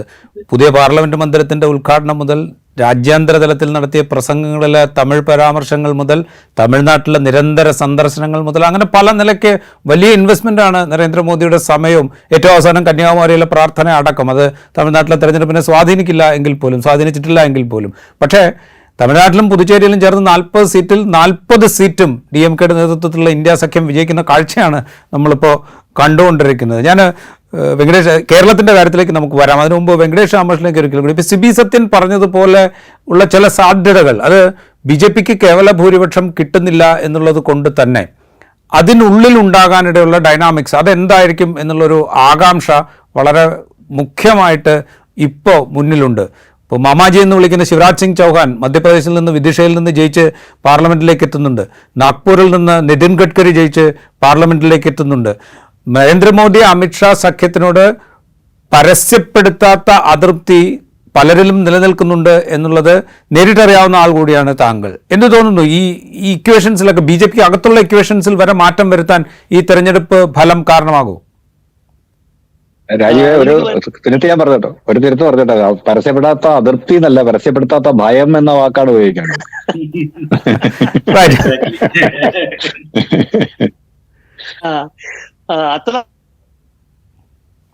അത്ര അധികം പരസ്യപ്പെടുത്താത്ത ഭയമല്ല, കുറച്ചൊക്കെ ചില ലിമിറ്റഡ് സർക്കിൾസിലൊക്കെ അറിയാവുന്ന ഭയം കൂടിയാണത്. ഇപ്പൊ സിവിക്ക് അറിയുന്ന പോലെ എനിക്ക് കുറെയൊക്കെ അറിയാം എന്താണ് ഈ ഭയത്തിന്റെ ആഴവും പരപ്പും തോന്നുന്നൊക്കെ. അതോടൊക്കെ ഈ കന്യാകുമാരിയിലേക്ക് പോയത് രാജീവ്, അത് ചെറുതായിട്ടൊന്ന് അത് വേണ്ട രീതിയിൽ പരാമർശിക്കപ്പെടാത്തൊരു സ്ഥാനമാണ്. ഈ വോട്ടിംഗ് ദിവസമാണല്ലോ, വോട്ടിംഗ് ദിവസം ജൂൺ 1-ാം തീയതിക്ക് തലേ ദിവസമാണല്ലോ ഈ കന്യാകുമാരി പോകുന്നത്. കന്യാകുമാരി പോകുന്നത് വിവേകാനന്ദ പാറയിലാണ് പോകുന്നത്. വിവേകാനന്ദ പാറ എന്ന് പറഞ്ഞാൽ, വിവേകാനന്ദ എന്ന് പറഞ്ഞാൽ ബംഗാളിൽ, പശ്ചിമ ബംഗാളിൽ വലിയ കൾട്ട് ഐക്കണാണ്. ഒഡീഷയിൽ വലിയ വേരോട്ടമുള്ള ഒരു ഫിലോസഫറാണ്. അപ്പം ഈ രണ്ട് സ്ഥലത്തും അവിടെ തെരഞ്ഞെടുപ്പ് നടക്കുന്നുണ്ട്. അപ്പം കന്യാകുമാരി യാത്ര തമിഴ്നാട്ടിന് വേണ്ടി ആയിരുന്നില്ല. Kanyakumari was targeted towards west Bengal and Odisha. പിന്നെ നമ്മൾ നേരത്തെ ചോദിച്ച ചോദ്യത്തിലേക്ക് വരാം. ഈ ചന്ദ്രബാബു നായിഡു, നിതീഷ് കുമാർ തുടങ്ങിയിട്ടുള്ള ആൾക്കാരൊക്കെ എത്രമാത്രം മോദി ഷായുമായിട്ടുള്ള അവരുടെ ഈ ഭയത്തിന്റെയും അടുപ്പത്തിന്റെയും ഒക്കെ എന്താണ് അതിന്റെ ഏറ്റക്കുറച്ചിൽ, അതിന്റെ അനുപാതം എന്താണ് എന്ന് ചോദിച്ചു കഴിഞ്ഞാൽ, ഓൺ എ സ്കെയിൽ ഓഫ് 10 ഞാൻ പറയാം രണ്ടുപേർക്കും, ചന്ദ്രബാബു നായിഡു പ്രത്യേകിച്ചും, ഈ ചന്ദ്രബാബു നായിഡു ഇത്തവണ ഈ സഖ്യത്തിൽ ഏർപ്പെടുത്തത് തന്നെ ഇത് തെലുഗുദേശം പാർട്ടിക്ക് അകത്തുള്ള ആൾക്കാരോട് പറഞ്ഞിട്ടുള്ളതാണ്, by holding a pistol to his gun എന്നാണ്. അതായത് അദ്ദേഹത്തിന്റെ നെറ്റിയിലൊരു holding a pistol to his head എന്നാണ്. അതായത് അദ്ദേഹത്തിന്റെ തലയ്ക്ക് നേരെ ഒരു പിസ്റ്റൾ വെച്ചിട്ടാണ്. അതായത് ഈ കേസുകൾ ചന്ദ്രബാബു നായിഡുവിനെതിരായിട്ട് ഒരുപാട് കേസുകളൊക്കെ ഉണ്ട്. അപ്പോൾ എനിക്ക് തോന്നുന്നത് വെച്ചാൽ ചന്ദ്രബാബു നായിഡു ഇവര് 250 വരെ BJP എത്തുകയാണെങ്കിൽ ചന്ദ്രബാബു നായിഡുവിനകത്തുള്ള പേടി അതിന് കൂടുതൽ സ്വാധീനം ഉണ്ടാവുകയും അത് പിന്നെ ഈ മോദി ഷാ സഖ്യത്തിന്റെ കൂടെ തന്നെ നിൽക്കാൻ വേണ്ടി അദ്ദേഹത്തെ പ്രേരിപ്പിക്കുകയും ചെയ്യും എന്നാണ് ഞാൻ വിചാരിക്കുന്നത്. പക്ഷെ ഈ പറഞ്ഞ പോലെ ഒരു even if it is between 240 and 245 അങ്ങനെ ആണെങ്കിൽ പോലും ആദ്യത്തെ ഓപ്ഷനിൽ ചന്ദ്രബാബു നായിഡു ഈ രണ്ട് ഗുജറാത്തി ദ്വന്ദ്ങ്ങളെ അവിടുന്ന് മാറിപ്പോകാനാണ് ശ്രമിക്കുക എന്നാണ് എൻ്റെ അഭിപ്രായം. പിന്നെ നിതീഷ് കുമാറിന്റെ കാര്യത്തിൽ ഒന്നും പറയാൻ പറ്റില്ല. നിതീഷ് കുമാർ എന്ന് വെച്ചാൽ ബേസിക്കായിട്ട് അയാള് ഈസ് ഓൾസോ ബിക്കം കുറച്ച് സെനൈലായിട്ടുണ്ട്. അപ്പോ മൂപ്പര് രണ്ടാമതിപ്പോ BJPയുടെ കൂടെ ചേർന്ന സമയത്ത് മോദിയെ കണ്ട പറഞ്ഞാൽ ഇനി ഒരിക്കലും NDA വിടില്ല എന്നുള്ളതാണ്. പക്ഷെ അത് നിതീഷ് കുമാർ തന്നെ വിശ്വസിക്കുന്നില്ല എന്ന് മോദിക്ക് തന്നെ അറിയുന്നുണ്ടാവും. അപ്പൊ അതുകൊണ്ട് ഇതിലൊക്കെ പലതരത്തിലുള്ള മാറ്റം മറിച്ചിട്ടുണ്ടാവാൻ സാധ്യതയുണ്ട്. പിന്നെ എനിക്ക് തോന്നുന്നത് ഈ തെരഞ്ഞെടുപ്പിൽ സംഭവിച്ചിട്ടുള്ള ഏറ്റവും പ്രധാനപ്പെട്ട ഒരു കാര്യം, അത് ഒരുപക്ഷെ ഈ മറ്റേ NDAക്ക് അകത്തുള്ള ചെറിയ കക്ഷികളിൽ എല്ലാവർക്കും അത് മനസ്സിലായിട്ടാവുന്ന ഒരു കാര്യമാണ്. അതായത് രാഹുൽ ഗാന്ധി എന്ന് പറയുന്ന നേതാവിന് അദ്ദേഹത്തിന്റെ സ്റ്റേച്ചറിൽ ഉണ്ടായിട്ടുള്ള ഒരു വ്യത്യാസം, ഒരു മാറ്റം, അത് എനിക്ക് തോന്നുന്നത് അത് കൃത്യമായിട്ടും സിങ്ക് ഇൻ ചെയ്ത് കഴിഞ്ഞു. ഇപ്പൊ തന്നെ അതും ഒരു പ്രധാനപ്പെട്ട ഫാക്ടർ ആയിരിക്കും ഈ ചെറിയ പാർട്ടികളുടെ ഒക്കെ തീരുമാനമെടുക്കുന്നതിൽ എന്നാണ് എനിക്ക് തോന്നുന്നത്. പ്രത്യേകിച്ചും ഈ തെരഞ്ഞെടുപ്പിന്റെ സമയത്ത് കോൺഗ്രസ് നടത്തിയിട്ടുള്ള വിട്ടുവീഴ്ചകൾ, അവർ നടത്തിയിട്ടുള്ള അണ്ടർസ്റ്റാൻഡിങ്ങുകളിൽ അവർ കാണിച്ചിട്ടുള്ള വലിയ ഉദാര സമീപനം, ഇതെല്ലാം ഒരു പോസിറ്റീവ് സിഗ്നൽ ആയിട്ട് മാറും. പിന്നെ രാഹുൽ ഗാന്ധി ഈ തെരഞ്ഞെടുപ്പിലുടനീളം വളരെ ശക്തമായിട്ട് എടുത്തിട്ടുള്ള ഈ കാസ്റ്റ് റിസർവേഷന്റെ ആ മുദ്രാവാക്യത്തില് നിതീഷ് കുമാർ വളരെ സജീവമായിട്ട് പങ്കെടുക്കുകയും ബീഹാറിലെ കാസ്റ്റ് റിസർവേഷൻ നടത്താൻ വേണ്ടി മുന്നിട്ടിറങ്ങുകയും ചെയ്ത ആളാണ്. അതുപോലെ തന്നെ ചന്ദ്രബാബു നായിഡുവിന്റെ പാർട്ടിയിലും ഇത്തരത്തിലുള്ള എലമെന്റ്സ്, അത് പൂർണ്ണമായിട്ടും ഒരു ബാക്ക്വേർഡ് കാസ്റ്റ് പാർട്ടി അല്ലെങ്കിലും അതിൽ ഇത്തരത്തിലുള്ള ഒരുപാട് എലമെന്റ്സ് ഉള്ള ഒരു പാർട്ടിയാണ്. അത്തരത്തിലുള്ളൊരു സ്വാധീനം ഉണ്ടാവാൻ സാധ്യതയുണ്ട്. പിന്നെ ഇതോടെല്ലാം ഒപ്പം ഒഡീഷയിൽ ഭരണം നഷ്ടപ്പെട്ട ഒരു പാർട്ടിയുണ്ട്, അവരും അത്ര ചെറിയ പാർട്ടിയല്ല. അപ്പോ അങ്ങനെ ഉള്ള ഒരു പലതരത്തിലുള്ള കണക്കൂട്ടുകളെ പറ്റിയിട്ടാണ് നമ്മൾ സംസാരിച്ചുകൊണ്ടിരിക്കുന്നത്. പക്ഷെ ഈ ഭീതിയും അടുപ്പവും ഇതിന്റെ അനുപാതം എന്ത് തരത്തിലാണ്, ഏത് തലത്തിലാണ് ഈ സീറ്റുകളുടെ എണ്ണം കാരണം തിട്ടപ്പെടുക എന്നത് മാത്രമാണ് ഏറ്റവും പ്രധാനപ്പെട്ട കാര്യം. എന്റെ നമ്പർ ഇതാണ്, 240 to 245 ആണെങ്കിൽ മോദി ഷാ ഗുജറാത്തി ട്വിൻസിനെ മിക്കവാറും എല്ലാ ഘടകകക്ഷികളും ഉപേക്ഷിക്കാനുള്ള സാധ്യതയുണ്ട്. പിന്നെ BJPക്കും RSSനും അകത്ത് തന്നെ ചില നീക്കങ്ങൾ നടക്കാൻ സാധ്യതയുണ്ട്. അതും ഞാനൊരു 10 മാസമായിട്ട് നിരന്തരമായി പറഞ്ഞുകൊണ്ടിരിക്കുന്ന ഒരു കാര്യമാണിത്. ഇത്തരത്തിലുള്ള ഒരു റിസൾട്ട് വരുമെന്നോ ഒന്നും നമുക്ക് ഉറപ്പില്ലാത്ത സമയത്ത് 10 മാസമായിട്ട് പറഞ്ഞുകൊണ്ടിരിക്കുന്ന ഒരു കാര്യമാണ്. ഉത്തർപ്രദേശിലെ ബീഹാറിലെയും 4 MP എന്നോട് ഷെയർ ചെയ്ത ഒരു കാര്യമാണത്. തമിഴ്നാട്ടിൽ നിന്നുള്ള ചില DMK നേതാക്കന്മാർ എന്നോട് ഷെയർ ചെയ്ത കാര്യമാണ്. ഈ ടാർഗറ്റ് നാഗ്പൂരിൽ നിന്നുള്ള RSSന്റെ ആസ്ഥാനവുമായിട്ട് വളരെ അടുത്ത ബന്ധമുള്ള ഒരാള് ഈ തെരഞ്ഞെടുപ്പിന്റെ എക്സിറ്റ് പോളുകൾ വന്നതിന് ശേഷം എന്നോട് സംസാരിച്ചപ്പോൾ പറഞ്ഞത്, ഞങ്ങൾ കാണുന്നത് ഒരു 70 മുതൽ 80 സീറ്റ് വരെ BJPയുടെ സ്വന്തം ടാലിയിൽ നിന്ന് താഴോട്ട് പോകുന്നതാണ്. അത്രയും താഴോട്ട് പോയിട്ടില്ല, ഇനിയിപ്പോൾ താഴോട്ട് പോകുന്നു വരാൻ പറ്റില്ല, റിസൾട്ട് കംപ്ലീറ്റ് ആയിട്ടില്ല. അവര് കാണുന്നത് 70 to 80 സീറ്റ്സ് കുറയുമെന്നും അങ്ങനെ ഒരു സാഹചര്യം വന്നു കഴിഞ്ഞാൽ ഈ ലീഡർഷിപ്പ് മാറുമെന്നുമാണ്. അപ്പോ എന്തായാലും ഒരുപാട് സാധ്യതകൾ ഉള്ള ഒരു തെരഞ്ഞെടുപ്പ് ഫലമാണ് ഇപ്പോൾ നമ്മുടെ മുമ്പിൽ വന്നിരിക്കുന്നത്. എന്തായാലും ഫലം പൂർത്തിയാകുന്നതിന് മുമ്പേ നമുക്കൊന്നും പറയാൻ പറ്റില്ല. അത് ഇന്ന് വൈകുന്നേരം ആകുമ്പോഴേക്ക് നമുക്ക് കൂടുതൽ ക്ലാരിറ്റി ഉണ്ടാവുമെന്ന് ഞാൻ വിചാരിക്കുന്നു. അപ്പോ എന്തായാലും ഒരുപാട് സാധ്യതകൾ തുറന്നിടുന്ന, ഇന്ത്യൻ ഡെമോക്രസിക്ക് ഒരു പ്രതീക്ഷ നൽകുന്ന അല്ലെങ്കിൽ കരുത്ത് നൽകുന്ന ഒരു വേർഡിക്റ്റാണ് ഉണ്ടായിട്ടുള്ളത് എന്നാണ് എനിക്ക് തോന്നുന്നത്. റൈറ്റ്, ഞാൻ കേരളത്തിലേക്ക് കൂടെ ഒന്ന് വരികയാണ്. ശ്രീജിത്ത്, കേരളത്തിൽ ഒരു UDF തരംഗമാണ് എന്ന് നമുക്ക് പറയാം. 2019 ഉണ്ടായതുപോലെ തന്നെ. അതിൽ ആകെയുള്ള വ്യത്യാസം എന്ന് നമുക്ക് തോന്നുന്നത് തൃശ്ശൂരിൽ കെ മുരളീധരൻ 3ാം സ്ഥാനത്തേക്ക് പോയി, NDA സുരേഷ് ഗോപി അവിടെ വിജയിക്കുന്നു എന്നുള്ളത് മാത്രമാണ്. കേരളത്തിൽ ഇങ്ങനൊരു റിസൾട്ടിലേക്ക് എത്തിക്കാനുണ്ടായ അല്ലെങ്കിൽ എത്താനുണ്ടായ കാരണം 2019 LDFനെ സംബന്ധിച്ച് അല്ലെങ്കിൽ CPMനെ സംബന്ധിച്ച് പറയാൻ ഒരുപാട് റീസൺസ് ഉണ്ടായത്. രാഹുൽ ഗാന്ധിയുടെ വരവ്, രാഹുൽ പ്രധാനമന്ത്രിയാകാൻ പോകുന്ന പ്രചരണം, അതുണ്ടാക്കിയ UDF തരംഗം, ശബരിമലയുടെ ഇമ്പാക്ട്, ഇങ്ങനെ പല കാരണങ്ങളുണ്ടായിരുന്നു. പക്ഷെ ഇത്തവണ അത്തരം കാരണങ്ങളൊന്നും അങ്ങനെ പ്രകടമായിട്ടില്ല. പക്ഷേ UDF സ്ഥാനാർത്ഥികളൊക്കെ വലിയ മാർജിനിലാണ് വിജയിച്ചു വരുന്നത്. ഡെഫിനറ്റ്ലി ഒരു ഭരണവിരുദ്ധ വികാരം എന്നുള്ളത് UDFന്റെ വലിയ വിജയത്തിന് കാരണമായിട്ടുണ്ടോ? തൃശ്ശൂരിൽ NDAയുടെ സുരേഷ് ഗോപിയുടെ വിജയത്തിന് അത് ഈ കോൺഗ്രസ് 3ാം സ്ഥാനത്തേക്ക് പോകുമ്പോൾ കോൺഗ്രസിൽ നിന്ന് വോട്ട് അങ്ങോട്ട് ഷിഫ്റ്റ് ചെയ്തിട്ടുണ്ട് എന്ന് നമുക്ക് പ്രത്യക്ഷത്തിൽ തന്നെ പറയാൻ സാധിക്കും. അത് കോൺഗ്രസിൽ നിന്ന് മാത്രം ഷിഫ്റ്റ് ചെയ്ത വോട്ടാണോ? അതിൽ LDFിൽ നിന്നും വോട്ട് ഒഴുകിയിട്ടുണ്ട്. അതുപോലെ നമ്മൾ കാണേണ്ടത് ആലപ്പുഴ, ആറ്റിങ്ങൽ പോലെയുള്ള മണ്ഡലങ്ങളിൽ NDAയുടെ വോട്ട് വിഹിതത്തിലുണ്ടായ വലിയ വർധനയാണ്. അപ്പോൾ ഇതൊരു കേരളത്തെ സംബന്ധിച്ചും ഒരു മാറ്റം, പ്രകടമായൊരു മാറ്റത്തിൻ്റെ സൂചന നൽകുന്നൊരു തെരഞ്ഞെടുപ്പായി നമ്മൾ ഇതിനെ കാണണം. തീർച്ചയായിട്ടും നമുക്ക് കാണേണ്ടി വരും. എന്ന് വെച്ചിട്ടുണ്ടെങ്കിൽ ഈ കേരളത്തില് മറ്റേ ഒരു ഹിന്ദുത്വ രാഷ്ട്രീയം ഇൻട്രൂഡ്സ് ഉണ്ടാക്കിയിട്ടുണ്ട് എന്നുള്ള കാര്യത്തിൽ യാതൊരു തരത്തിലുള്ള സംശയമില്ല. അത് കോൺഗ്രസിൽ നിൽക്കുന്ന ആൾക്കാരും ഇടതുപക്ഷത്തിൽ നിൽക്കുന്നതുമായിട്ടുള്ള പല ആളുകളും അവർ ആ പാർട്ടികൾ നിൽക്കുന്നത് BJP ഒരു വലിയ വിജയം നേടാത്തതുകൊണ്ടോ വിജയിക്കുന്ന പാർട്ടി അല്ലാത്തതുകൊണ്ടോ മാത്രമാണ്. പലർക്കും ആ പാർട്ടികളിൽ നിൽക്കുന്ന പലർക്കും ഉള്ളിൻ്റെ ഉള്ളിൽ ഈ ഹിന്ദുത്വ ഐഡിയോളജിയോടുള്ള ഒരു പ്രകടമായിട്ടുള്ള അനുഭാവം നമുക്ക് ഏതാണ്ട് ഈ ശബരിമല കാലം മുതൽ വളരെ വ്യക്തമായിട്ട് കാണാവുന്നതായിരുന്നു.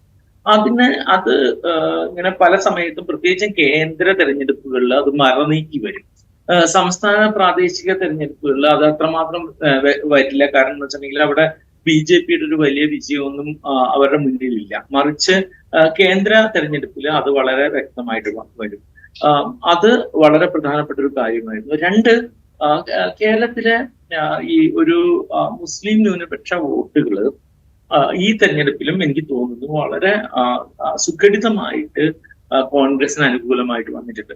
അത് വേറെ തരത്തിലുള്ളൊരു ഒരു തരത്തിലുള്ള ഒരു പ്രതീക്ഷയുടെ പുറത്താണ്. അത് ദേശീയ തലത്തില് BJPയെ എതിർക്കാനായിട്ട് ഏതെങ്കിലും തരത്തില് കോൺഗ്രസിന് സാധിക്കുമെങ്കിൽ അത് കേരളത്തിൽ നിന്ന് ഉള്ള അല്ലെങ്കിൽ തങ്ങളുടെ ഭാഗത്തു നിന്നുള്ള ഒരു പുഷ് അതിന് ഉണ്ടാകാതിരിക്കരുത് എന്നുള്ള തരത്തിലുള്ള ഒരു സാമാന്യ യുക്തിയുടെ പുറത്ത് ഒരു സാമാന്യ രാഷ്ട്രീയത്തിന്റെ പുറത്ത് സംഭവിക്കുന്ന ഒരു കാര്യമാണ്. അത് ഇത്തവണയും 2019 പോലെ തന്നെ സംഭവിച്ചിട്ടുണ്ടെന്നുള്ളതാണ് എനിക്ക് തോന്നുന്നത്. തൃശ്ശൂർ സവിശേഷമായിട്ട് നമുക്ക് 2 കാര്യങ്ങൾ ശ്രദ്ധിക്കണം. ഒന്ന്, അത് BJPയുടെ രാഷ്ട്രീയ വിജയമായിട്ട് നമ്മൾ അതിനെ കാണാൻ പറ്റില്ല. അതൊരു വ്യക്തി കഴിഞ്ഞ കുറെ കാലമായിട്ട് ഏതാണ്ടൊരു 5-6 വർഷമായിട്ട് നിരന്തരമായിട്ട് അവിടെ നിന്ന്, പ്രത്യേകിച്ചും പ്രശസ്തനായിട്ടുള്ള വ്യക്തി, മറ്റൊരു തരത്തിൽ പ്രശസ്തനായിട്ടുള്ള വ്യക്തി അവിടെ നിന്ന് തന്റെ രാഷ്ട്രീയ പ്രവർത്തനം വളരെ വ്യക്തമായിട്ട് അവിടെ നടത്തിക്കൊണ്ടിരിക്കുന്നതായിരുന്നു. അതിനെ നമ്മൾ കാണാതെ ഇരിക്കുകയോ അവഗണിക്കുകയോ ചെയ്തിട്ട് പ്രത്യേകിച്ച് ഒരു കാര്യമില്ല.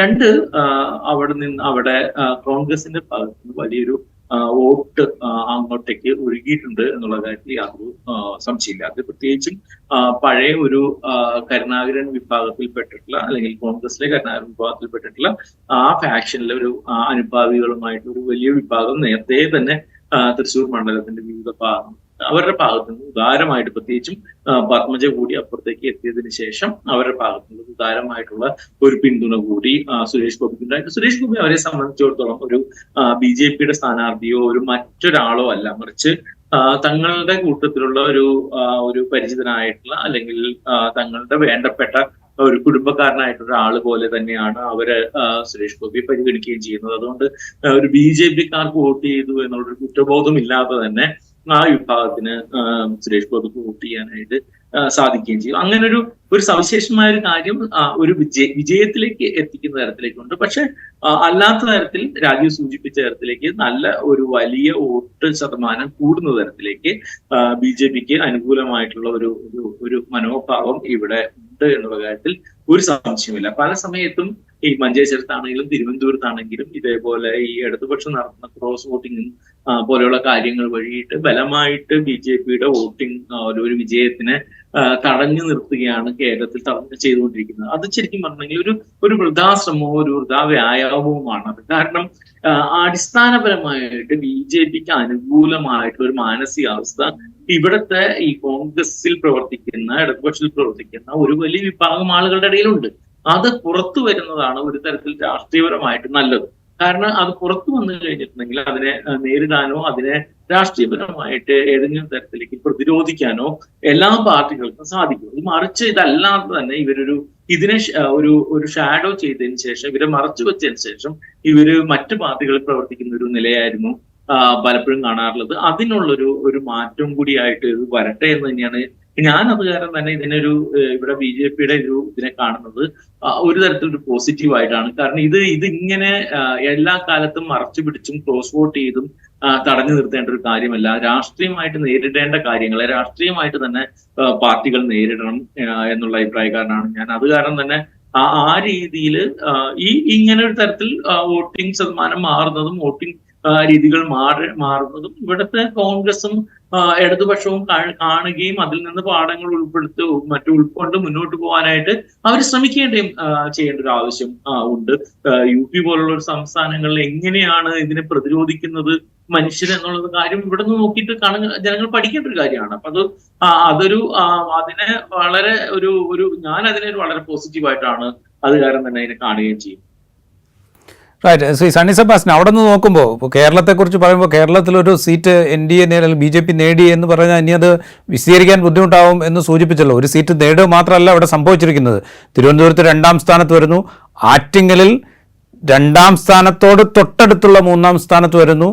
ആലപ്പുഴ പോലെ കഴിഞ്ഞ തവണ LDF വിജയിച്ച ഏക സീറ്റായ ആലപ്പുഴയിൽ 30% വോട്ട് BJP നേടുന്നു.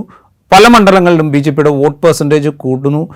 കേരളത്തിലെ സാഹചര്യത്തെ അവിടെ നിന്ന് നോക്കുമ്പോൾ എങ്ങനെയാണ് താങ്കൾ വിലയിരുത്തുക? എനിക്കൊരു പേഴ്സണൽ ചലഞ്ച് പോലെയായ ഒരു സിറ്റുവേഷൻ ആണിത്. കാരണം ഇവിടെയുള്ളവർ എല്ലാ കാര്യങ്ങൾക്കും എക്സ്പ്ലനേഷൻ എന്നോട് ചോദിക്കും കേരളത്തിൽ എന്തെങ്കിലും നടന്നു കഴിഞ്ഞാൽ.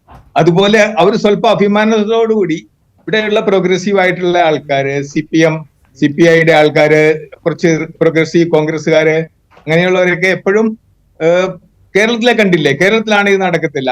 അതുപോലെ തന്നെ ഇൻട്രസ്റ്റിംഗ്ലി ഞാൻ ഒരു കാര്യം പറയുവാണ്. സർപ്രൈസിംഗ്ലി ഇത് ഒരു സ്ട്രേഞ്ച് ആയിട്ട് തോന്നിയേക്കാം, പക്ഷെ ഇവിടെ നല്ലൊരു ശതമാനം മുസ്ലിങ്ങള് കേരളത്തിൽ പോയി ജീവിക്കണമെന്ന് ആഗ്രഹിക്കുന്നവർ, അവരുടെ ഒരു സംഖ്യ, നല്ലൊരു ശതമാനം ആൾക്കാരുണ്ട്. എൻ്റെ ഒരു കൊളീഗ് മുസ്ലിം, പുള്ളിക്കാരന്റെ മകളെ പുള്ളിക്കാരൻ ട്രെയിനിങ്ങിന് കേരളത്തെ വിട്ടു. ട്രെയിനിങ് കഴിഞ്ഞിട്ട് തിരിച്ചു വന്നു. വളരെ കൺസർവേറ്റീവ് മുസ്ലിം ഫാമിലിയാണ്. അത് കഴിഞ്ഞിട്ട് പറഞ്ഞു കേരളം പാരഡൈസ് ആണെന്ന് പറയുന്നത്. ആ ആഭിമുഖ്യം, അത് കേരളം ഒരു ഐഡിയൽ സ്ഥലമായിട്ട് നമുക്കറിയാം. കേരളത്തിന്റെ ഡ്രോബാക്സ് ഒക്കെ നമുക്കറിയാം. പക്ഷെ ഇവിടെ നിന്ന് നോക്കുമ്പോഴത്തേക്കും ഓൾമോസ്റ്റ് ഒരു മോഡൽ സ്റ്റേറ്റ് ആയിട്ടാണ് സെക്യുലർ പ്രോഗ്രസീവ് ആയിട്ടുള്ള ആൾക്കാർ കേരളത്തെ കാണുന്നത്. പക്ഷേ ഒരു കാര്യം എക്സ്പ്ലനേഷൻ ഉണ്ടായിരിക്കാം. Suresh Gopi as an individual വലിയ മോശമില്ലാത്ത ആളാണെന്നാണ് എൻ്റെ ധാരണ. ഞാൻ ഒരിക്കലും മീറ്റ് ചെയ്തിട്ടൊന്നുമില്ല. അതുപോലെ അദ്ദേഹത്തിന്റെ ഇപ്പൊ ജയിച്ചു കഴിഞ്ഞിട്ടുള്ള റിയാക്ഷൻ കണ്ടിട്ടും വളരെ വിനയത്തോടു കൂടിയൊക്കെയാണ് പുള്ളി സംസാരിക്കുന്നത്. അതൊക്കെ ഒരു നല്ല കാര്യമായിരിക്കാം. പക്ഷെ പൊളിറ്റിക്സിൽ അതൊന്നും അങ്ങനെയുള്ള കൺസിഡറേഷൻസ് ഒന്നും പാടില്ല. നമ്മൾക്ക് ഹാർഡ് കോർ പൊളിറ്റിക്സിലാണെങ്കിൽ അങ്ങനെ ഒരു കൺസിഡറേഷൻ അവിടെ വരേണ്ട ആവശ്യമില്ല. വേറെ അത് അപ്പാർട്ട് ഫ്രോം ദിസ് എനിക്ക് 1-2 കാര്യങ്ങൾ പറയാനുണ്ടായിരുന്നു. ഒന്ന്, ഈ result denial of mandate to Modi and Shah ആണെന്ന് ഞാൻ പറയും. അവർക്ക് മാൻഡേറ്റ് ഈ പ്രാവശ്യം കിട്ടിയിട്ടില്ല. മോദിക്ക് ഗ്യാരണ്ടി എന്ന് പറയുന്ന മോദിയുടെ വാഗ്ദാനങ്ങൾ ആൾക്കാർ റിജക്റ്റ് ചെയ്തു. അതുപോലെ 400 പാർ എന്താ പറയുന്നത്, ആ ഡിസയർ അല്ലെങ്കിൽ ആ റെസൊല്യൂഷനും ഫെയിലായി. അതെല്ലാം കൂടി നോക്കുമ്പോഴത്തേക്ക് അവരുടെ റൺ തീർന്നു എന്ന് വേണേൽ പറയാം. ഓൾമോസ്റ്റ് അവരുടെ ഓട്ടം തീർന്നു. BJPയുടെ ഓട്ടം തീർന്നു ഞാൻ പറയുന്നില്ല. പക്ഷെ BJP 2 വലിയ ബ്ലണ്ടറുകൾ ആസ് എ പൊളിറ്റിക്കൽ പാർട്ടി, നമ്മളെല്ലാവരും പൊളിറ്റിക്കൽ പാർട്ടീസ് വാച്ച് ചെയ്യുന്നവരാണ്, പാർട്ടീസിനെ പറ്റി അറിയാവുന്നവരാണ്, പൊളിറ്റിക്കൽ സയൻസ് പഠിക്കുന്നവരാണ്. അതിനകത്ത് 2 മേജർ മിസ്റ്റേക്സ് ഇവർ ചെയ്തു. അതിനകത്ത് രക്ഷപ്പെടാൻ ഇവർക്ക് പറ്റുമെന്ന് തോന്നുന്നില്ല. ഒന്ന്, വൻതോതിൽ വേറെ ഒരു പാർട്ടിയും ചെയ്യാത്ത പോലെ, ഇന്ത്യൻ ഹിസ്റ്ററി ചെയ്യാത്ത പോലെ പുറത്തുള്ള പാർട്ടി ലീഡേഴ്സിനെ, സാധാരണക്കാർ വർക്കേഴ്സ് അല്ല, വെറും ജനങ്ങളല്ല, അങ്ങനെയുള്ള ആൾക്കാരെ പാർട്ടിയിലോട്ട് റിക്രൂട്ട് ചെയ്തു. ഒരു പാർട്ടിയും ഇതുമാതിരി ഹോൾസെയിൽ റിക്രൂട്ട്മെന്റ് നടത്തിയിട്ടില്ല. അതിന് ഉപയോഗിച്ച മാർഗങ്ങൾ വേറെ ഡിബേറ്റിന് ടോപ്പിക്കാണ്.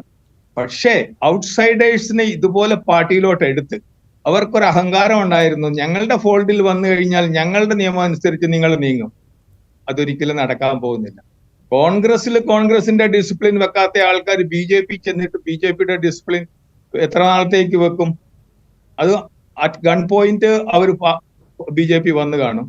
അത് കഴിഞ്ഞിട്ട് ഇനിയുള്ള കാലം മുഴുവൻ BJP ഡിസിപ്ലിൻ അവർക്ക് കഴിയാൻ പറ്റത്തില്ല. കാരണം അവരൊരിക്കലും ഡിസിപ്ലിൻ കഴിഞ്ഞിട്ടില്ലാത്ത ആൾക്കാരാണ്. അവരെല്ലാം ഓപ്പർച്യൂണിസ്റ്റുകളാണ്. അങ്ങനെയുള്ള ആൾക്കാർ കൂടുതലായിട്ടുള്ള ഒരു പാർട്ടി എത്ര നാൾ നിൽക്കും? രണ്ടാമത്, മോദിയെയും ഷായെയും ഈ പാർട്ടി അഴിച്ചുവിട്ടു. മോദിക്ക് ഗ്യാരണ്ടി അല്ല, BJP പോലും ഇല്ലായിരുന്നു ഈ ഇലക്ഷനിൽ. അങ്ങനെ ഇലക്ഷൻ മത്സരിച്ച് തോറ്റില്ല, പക്ഷെ ജയിച്ചുമില്ല എന്നുള്ള സ്ഥിതിയിൽ വരുമ്പോഴത്തേക്ക് ഏത് ആത്മാഭിമാനമുള്ള പാർട്ടിയും ഏത് ഫ്യൂച്ചറിസ്റ്റിക് ആയിട്ടുള്ള വിഷൻസ് ഉള്ള പാർട്ടിയും റിവ്യൂ നടത്തുകയും അതിനുള്ള കറക്റ്റീവ് മെഷേഴ്സ് എടുക്കുകയും വളരെയധികം മാറ്റങ്ങൾ ഈ പാർട്ടിയിലും പ്രതീക്ഷിക്കാം, ഗവർണൻസിലും പ്രതീക്ഷിക്കാം. അത് നാഗ്പൂരിൽ നിന്ന് കുറച്ചൊക്കെ ലീഡ് കിട്ടിയെന്നിരിക്കും. അതുപോലെ തന്നെ I want to bring in another factor. രാജസ്ഥാനിൽ BJP ഇതുപോലെ പൂവർ പെർഫോമൻസ്, വളരെ പൂവറല്ല, പക്ഷേ ലുക്വാം പെർഫോമൻസിന് ഒരു കാരണം വസുന്ധര രാജയെ പോലുള്ള ലീഡേഴ്സിനെ ടോട്ടലി പുറത്താക്കി നിർത്തിയത് കൊണ്ടും ആവാം. അങ്ങനെയുള്ളവരുടെ എമർജൻസും അങ്ങനെയുള്ളവരുടെ അലൈൻമെന്റും അങ്ങനെയുള്ളവരുടെ ലൈനപ്പും ഭാവിയിൽ എന്താ ഉണ്ടാക്കാൻ പോകുന്നതെന്ന് നമുക്ക് വെയിറ്റ് ചെയ്ത് കണ്ടായിട്ട് വരും. വളരെ അധികം ഡെവലപ്മെന്റ്സ് ഈ ഭാഗത്തു നിന്നൊക്കെ ഉണ്ടാകാവുന്നേ ഉള്ളൂ. റൈറ്റ്. സിബി സത്യൻ, ഞാൻ സണ്ണി സബാസിനോട് ചോദിച്ച അതേ ചോദ്യം തന്നെ ചോദിക്കുന്നു. അവിടെ ഇരുന്നുകൊണ്ട് കേരളത്തിലെ ഇലക്ഷൻ ഫലത്തെ കാണുമ്പോൾ കേരളത്തിലൊരു രാഷ്ട്രീയ മാറ്റം, നമ്മൾ LDF UDF എന്നതിനപ്പുറത്തേക്കുള്ളൊരു രാഷ്ട്രീയ മാറ്റത്തിൻ്റെ സൂചനകൾ നിയമത്തൊരിടത്ത് ജയിച്ചപ്പോൾ ഉണ്ടാകാത്ത ആഘാതം തൃശ്ശൂരിലെ ഒരു സീറ്റിലെ ജയം കൊണ്ട് ഒരുപക്ഷെ കേരള രാഷ്ട്രീയത്തിൽ ഉണ്ടായേക്കാം എന്ന് തോന്നുന്നുണ്ടോ? രാജീവ്, അതിലേക്ക് മറുപടി പറയുന്നതിന് മുമ്പ് എനിക്കൊരു ഇൻട്രസ്റ്റിംഗ് ആയ ഒരു പോയിന്റ് എനിക്ക് തോന്നിയതൊന്നുകൂടെ പറയാം. അത് UP കുറിച്ചാണ്. UPയിലെ, അതായത് 1992 ബാബറി മസ്ജിദ് പൊളിച്ചു തുടങ്ങിയ BJPയുടെ തേരോട്ടം ശ്രീരാമജന്മ ഭൂമിയിൽ ഒരു ക്ഷേത്രം ഉയർത്തിയതോടെ അവസാനിച്ചു എന്ന് വേണമെങ്കിൽ വിലയിരുത്താവുന്ന ഒരു തെരഞ്ഞെടുപ്പ് കൂടിയാണിത്. 92 മുതൽ 2024 വരെയുള്ള സുദീർഘമായ ഒരു കാലഘട്ടത്തിലെ ഒരു പ്രതിസന്ധി അവസാനിച്ചപ്പോൾ BJP ആ സ്റ്റേറ്റിൽ ഏറെക്കുറെ അവസാനിക്കുന്നു. അല്ലെങ്കിൽ ഒരു എന്താ പറയുന്നത്, ഏറ്റവും ബ്രൂട്ടലി മെജോറിറ്റേറിയൻ ആയ ഒരു ശക്തി അല്ലാതായി മാറുന്ന ഒരു സന്ദർഭം എന്ന് പറഞ്ഞിട്ട് നമുക്ക് ഇതിനെ വിശേഷിപ്പിച്ചുകൊണ്ട് നമുക്ക് കേരളത്തിലേക്ക് വരാം. അവിടെ അക്കാര്യം പറയുമ്പോൾ രാജ്യത്തെ മുസ്ലിം ന്യൂനപക്ഷത്തിന്റെ ഈ തെരഞ്ഞെടുപ്പിലെ ഒരു ഇൻവോൾവ്മെന്റിനെ കുറിച്ച് നമ്മളൊന്ന് ഒന്ന് ആലോചിച്ച് നോക്കണമെന്ന് തോന്നുന്നു. കാരണം ഇപ്പോൾ CAA നടപ്പാക്കുന്നത് ഈ തെരഞ്ഞെടുപ്പിന്റെ മധ്യത്തിലാണ്. CAA തെരഞ്ഞെടുപ്പിൽ ഒരു വലിയ വിഷയമാക്കി കൊണ്ടുവരാൻ അവർ തെരഞ്ഞെടുപ്പ് പ്രഖ്യാപനത്തിന് മുമ്പേ ശ്രമിച്ചു. പക്ഷേ അതിനോട് വലിയ തോതിൽ ഇപ്പോൾ CAA പൗരത്വ നിയമ ഭേദഗതി കൊണ്ടുവന്ന സമയത്തുണ്ടായതുപോലെ പ്രതികരിക്കാൻ മുസ്ലിം ന്യൂനപക്ഷം തയ്യാറായില്ല. അതുപോലെ തന്നെ മറ്റ് തരത്തിലുള്ള വിഭാഗീയത, അതായത് വോട്ട് ഭിന്നിച്ചു പോവുക എന്ന് പറയുന്നൊരു പ്രക്രിയ തങ്ങളുടെ മുമ്പിലുണ്ട് എന്ന് മനസ്സിലാക്കി രാഷ്ട്രീയ യാഥാർത്ഥ്യങ്ങളെ തിരിച്ചറിഞ്ഞുകൊണ്ട് വോട്ട് ചെയ്യാനും അവർ സന്നദ്ധരായിട്ട്. അപ്പോൾ ഇത്തരം പ്രലോഭനങ്ങളെയോ പ്രകോപനങ്ങളിലോ പെടാതിരിക്കാൻ മുസ്ലിം ന്യൂനപക്ഷം ശ്രദ്ധിക്കുകയും വോട്ട് കൃത്യമായിട്ട് ഉപയോഗിക്കാൻ ശ്രമിക്കുകയും ചെയ്തിട്ടുണ്ട് എന്ന് തോന്നുന്നുണ്ട്. അതിൻ്റെ കൂടെ ഫലമാണോ നമ്മൾ ഈ കാണുന്ന തെരഞ്ഞെടുപ്പ് ഫലം? രാജീവ്, ഇതിനകത്ത് രസകരമായ 2 പോയിന്റാണുള്ളത്. ഒന്നെന്ന് പറയുന്നത്, മുസ്ലിം ന്യൂനപക്ഷങ്ങളുടെ വോട്ട് ഏകീകരിക്കപ്പെട്ടു. മുസ്ലിം ന്യൂനപക്ഷങ്ങൾ നേരത്തെ OIC ഉപയോഗിച്ചിട്ടും അല്ലെങ്കിൽ അതുപോലുള്ള ചെറുകിട ഫ്രഞ്ച് എലമെന്റ്സിനെ ഉപയോഗിച്ചിട്ടും വോട്ട് വിഭജിക്കുന്ന ഒരു പരിപാടി ഗംഭീരമായിട്ട് BJP നടത്തിയിരുന്നു. അതായത് OIC BJPയുടെ തന്നെ ഒരു ഉപോൽപ്പന്നമാണ് എന്ന് ഇന്ത്യയിലെ മുസ്ലിം മൈനോറിറ്റി തിരിച്ചറിഞ്ഞു എന്നുള്ളത് ഈ തെരഞ്ഞെടുപ്പിൽ വളരെ ഗുണപരമായ ഒരു സാധനമാണ്. അപ്പം അതൊന്ന്. രണ്ടാമത്തെ പോയിന്റ് എന്ന് പറയുന്നത്, യഥാർത്ഥത്തിൽ ഈ തെരഞ്ഞെടുപ്പിൽ ഏറ്റവും വലിയ ശക്തമായ ഘടകമായത് അവരല്ല, ദളിത് വോട്ടുകളാണ്. നമ്മൾ കൃത്യമായിട്ട് പരിശോധിച്ചു കഴിഞ്ഞാൽ BJPക്ക് ഏതാണ്ട് 37 വോട്ടുകളാണ് ദളിത് സ്വാധീന മേഖലയിൽ നഷ്ടപ്പെട്ടത്. 37 സീറ്റുകൾ. 37 സീറ്റ് എന്ന് പറയുന്നതാണ് ഈ തെരഞ്ഞെടുപ്പിനെ മാറ്റിമറിച്ചിരിക്കുന്നത്. മനസ്സിലായോ? എന്നിട്ട് ഏതാണ്ട് 8-9 സീറ്റുകൾ മാത്രമാണ് മുസ്ലിം ന്യൂനപക്ഷങ്ങൾക്ക് ഭൂരിപക്ഷമുള്ള മേഖലയിൽ BJP നഷ്ടപ്പെട്ടത്. അതായത് ആ ഏകീകരണം കൊണ്ട് നഷ്ടപ്പെട്ടത്. ബാക്കിയുള്ള ഈ 37-38 സീറ്റുകൾ കംപ്ലീറ്റ് പോയിരിക്കുന്നത് ദളിത് മേഖലയിൽ നിന്നാണ്. അതായത് എനിക്ക് തോന്നുന്നു ഒന്നുകൂടെ കൃത്യമായി നമ്മൾ അതിനെ രാഷ്ട്രീയപരമായി വിശകലനം ചെയ്യുകയാണെങ്കിൽ 2 മുഖ്യമന്ത്രിമാരെയാണ് BJP അറസ്റ്റ് ചെയ്തത്. ഒന്ന് ഹേമന്ത് സോറനെയും ഒന്ന് അരവിന്ദ് കെജ്രിവാളിനെയും.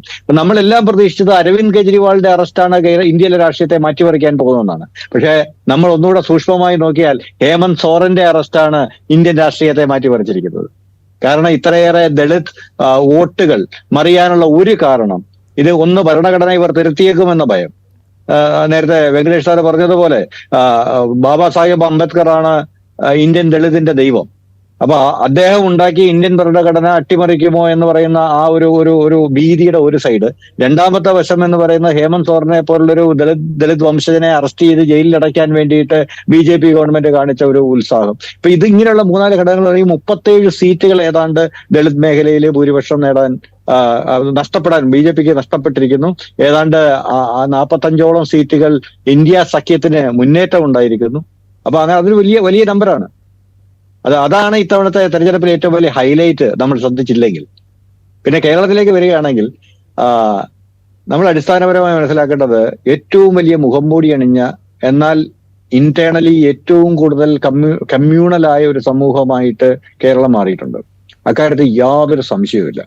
അതായത് 1990കളിൽ കേരളത്തിലെ ഒരു ഇടതുപക്ഷ പാർട്ടിക്ക് മുത്തലാഖ് നിരോധിക്കണം എന്ന് പറയാനുള്ള ധൈര്യം ഉണ്ടായിരുന്നു. ഏകീകൃത സിവിൽ കോഡ് കൊണ്ടുവരണം എന്ന് പറയാനുള്ള ധൈര്യം ഉണ്ടായിരുന്നു. EMSഉം നായനാരും ഒക്കെ ആ ധൈര്യം കാണിച്ച ആൾക്കാരാണ്. എന്നാൽ 2024 അത് പറയാൻ കേരളത്തിലെ പാർട്ടികൾക്ക് പോലും ധൈര്യമില്ലാത്ത അവസ്ഥയിലേക്ക് കാര്യങ്ങൾ മാറിയിരിക്കുന്നു. ഇത് വളരെ സുപ്രധാനമായ ഒരു മാറ്റമാണ് ശരിക്കും പറഞ്ഞു കഴിഞ്ഞാൽ. അപ്പൊ ഈ വളരെ ഇന്റൻസ്ലി കമ്മ്യൂണലായ ഒരു സമൂഹമാണ് മലയാളികൾ. നേരത്തെ ശ്രീജിത്ത് പറഞ്ഞ അതേ പോയിന്റ് ഞാൻ ആവർത്തിക്കുന്നു. കേരളത്തിൽ BJPക്ക് വോട്ട് ചെയ്യാൻ താല്പര്യമുള്ള എന്നാൽ അവർ വിജയിക്കാത്തത് കൊണ്ട് മാത്രം വോട്ട് ചെയ്യാത്ത ഒരു 15% ബാക്കി കിടപ്പുണ്ട്. അത് ഭയങ്കര അപകടകരമായ ഒരു സംഖ്യയാണ്. ഈ തൃശ്ശൂരിലെ വിജയം എന്ന് പറയുന്നത് ഈ 15% ഉണർത്തി വിടുകയാണെങ്കിൽ കേരള രാഷ്ട്രീയം അടിമുടി മാറും.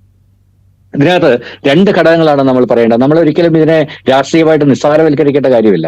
നമ്മൾ തൃശ്ശൂരിലെ സുരേഷ് ഗോപിയുടെ വിജയം എന്ന് പറയുന്നത് സുരേഷ് ഗോപിയുടെ പേഴ്സണൽ കരിസ്മ കൊണ്ടുണ്ടായ വിജയമാണ്. അതൊരു രാഷ്ട്രീയ വിജയമല്ല എന്ന് പറയേണ്ട കാര്യമില്ല. അത് കൃത്യമായ രാഷ്ട്രീയ വിജയമാണ്. എന്തുകൊണ്ടാണെന്ന് ചോദിച്ചു കഴിഞ്ഞാൽ സുരേഷ് ഗോപിയെ വിജയിപ്പിക്കണം എന്നാവശ്യപ്പെട്ട് നരേന്ദ്രമോദി സുരേഷ് ഗോപിയുടെ മകളുടെ കല്യാണം മുതൽ ഇങ്ങോട്ട് അദ്ദേഹം വന്ന് നേരിട്ടിടപെട്ട അല്ലെങ്കിൽ പ്രചരണത്തിനിറങ്ങിയ ഒരുപാട് സംഗതികളുണ്ട്. കഴിഞ്ഞ 5 വർഷമായിട്ട് കഴിഞ്ഞ കുറെ കാലത്തിന് മുമ്പ് സുരേഷ് ഗോപി BJPയുടെ രാജ്യസഭാ MP ആയിട്ട് പോയ ആളാണ്. അതിനുശേഷം ലോക്സഭയിൽ മത്സരിച്ച ആളാണ്. അതിനുശേഷം വീണ്ടും അവിടെ നിന്ന് BJPക്കാരനാണ് എന്ന് തന്നെ പറഞ്ഞുകൊണ്ട് അവിടെ മത്സരിച്ച ഒരാളാണ്. അപ്പൊ അതുകൊണ്ട് ഒരു കാരണവശാലും സുരേഷ് ഗോപിയുടെ വിജയത്തെ വ്യക്തിപ്രഭാവത്തിന്റെ വിജയമായി നമ്മൾ കാണുകയാണെങ്കിൽ നമ്മൾ ശരിക്കും പറഞ്ഞാൽ കേരള രാഷ്ട്രീയത്തെ തെറ്റി വായിക്കുകയാണ് എന്ന് ഞാൻ പറയും. കേരള രാഷ്ട്രീയം പൊട്ടാൻ പോകുന്ന വലിയൊരു ബോംബാണ്. കേരള രാഷ്ട്രീയത്തിന്റെ കമ്മ്യൂണലിസം എന്ന് പറയുന്നത് ഒരു വലിയ ബോംബാണ്. അതിനകത്ത് ദുഃഖകരം എന്ന് പറയട്ടെ, ഞാൻ ഏറ്റവും അധികം കുറ്റപ്പെടുത്തുന്നത് രാഷ്ട്രീയ പാർട്ടികളിലൊന്ന് CPM ആണ്. കാരണം CPM കഴിഞ്ഞ കുറെ കാലമായി നടത്തുന്ന അതിമാരകമായ ഒരു വർഗീയതയുണ്ട്, ഒരു വർഗീയ പ്രീണനമുണ്ട്. അതായത് ഞാൻ വ്യക്തിപരമായി പറയുന്നു, ഇത്തവണ CPMന്റെ ഉറച്ച അണികൾ തിരുവനന്തപുരത്തും തൃശ്ശൂരും അവര് CPMന്റെ ഭാരവാഹിത്വത്തിലിരിക്കുകയും കുടുംബമായി CPM കുടുംബമായിട്ട് അറിയപ്പെടുകയും വർഷങ്ങളായിട്ട് ഈ പറഞ്ഞ വാട്സാപ്പിലും ഫേസ്ബുക്കിലും CPMന് വേണ്ടി പോരാട്ടങ്ങൾ നടത്തുകയും ചെയ്യുന്നവർ കൂട്ടമായിട്ട് തിരുവനന്തപുരത്തും തൃശ്ശൂരും BJPക്ക് വോട്ട് ചെയ്തിട്ടുണ്ട്.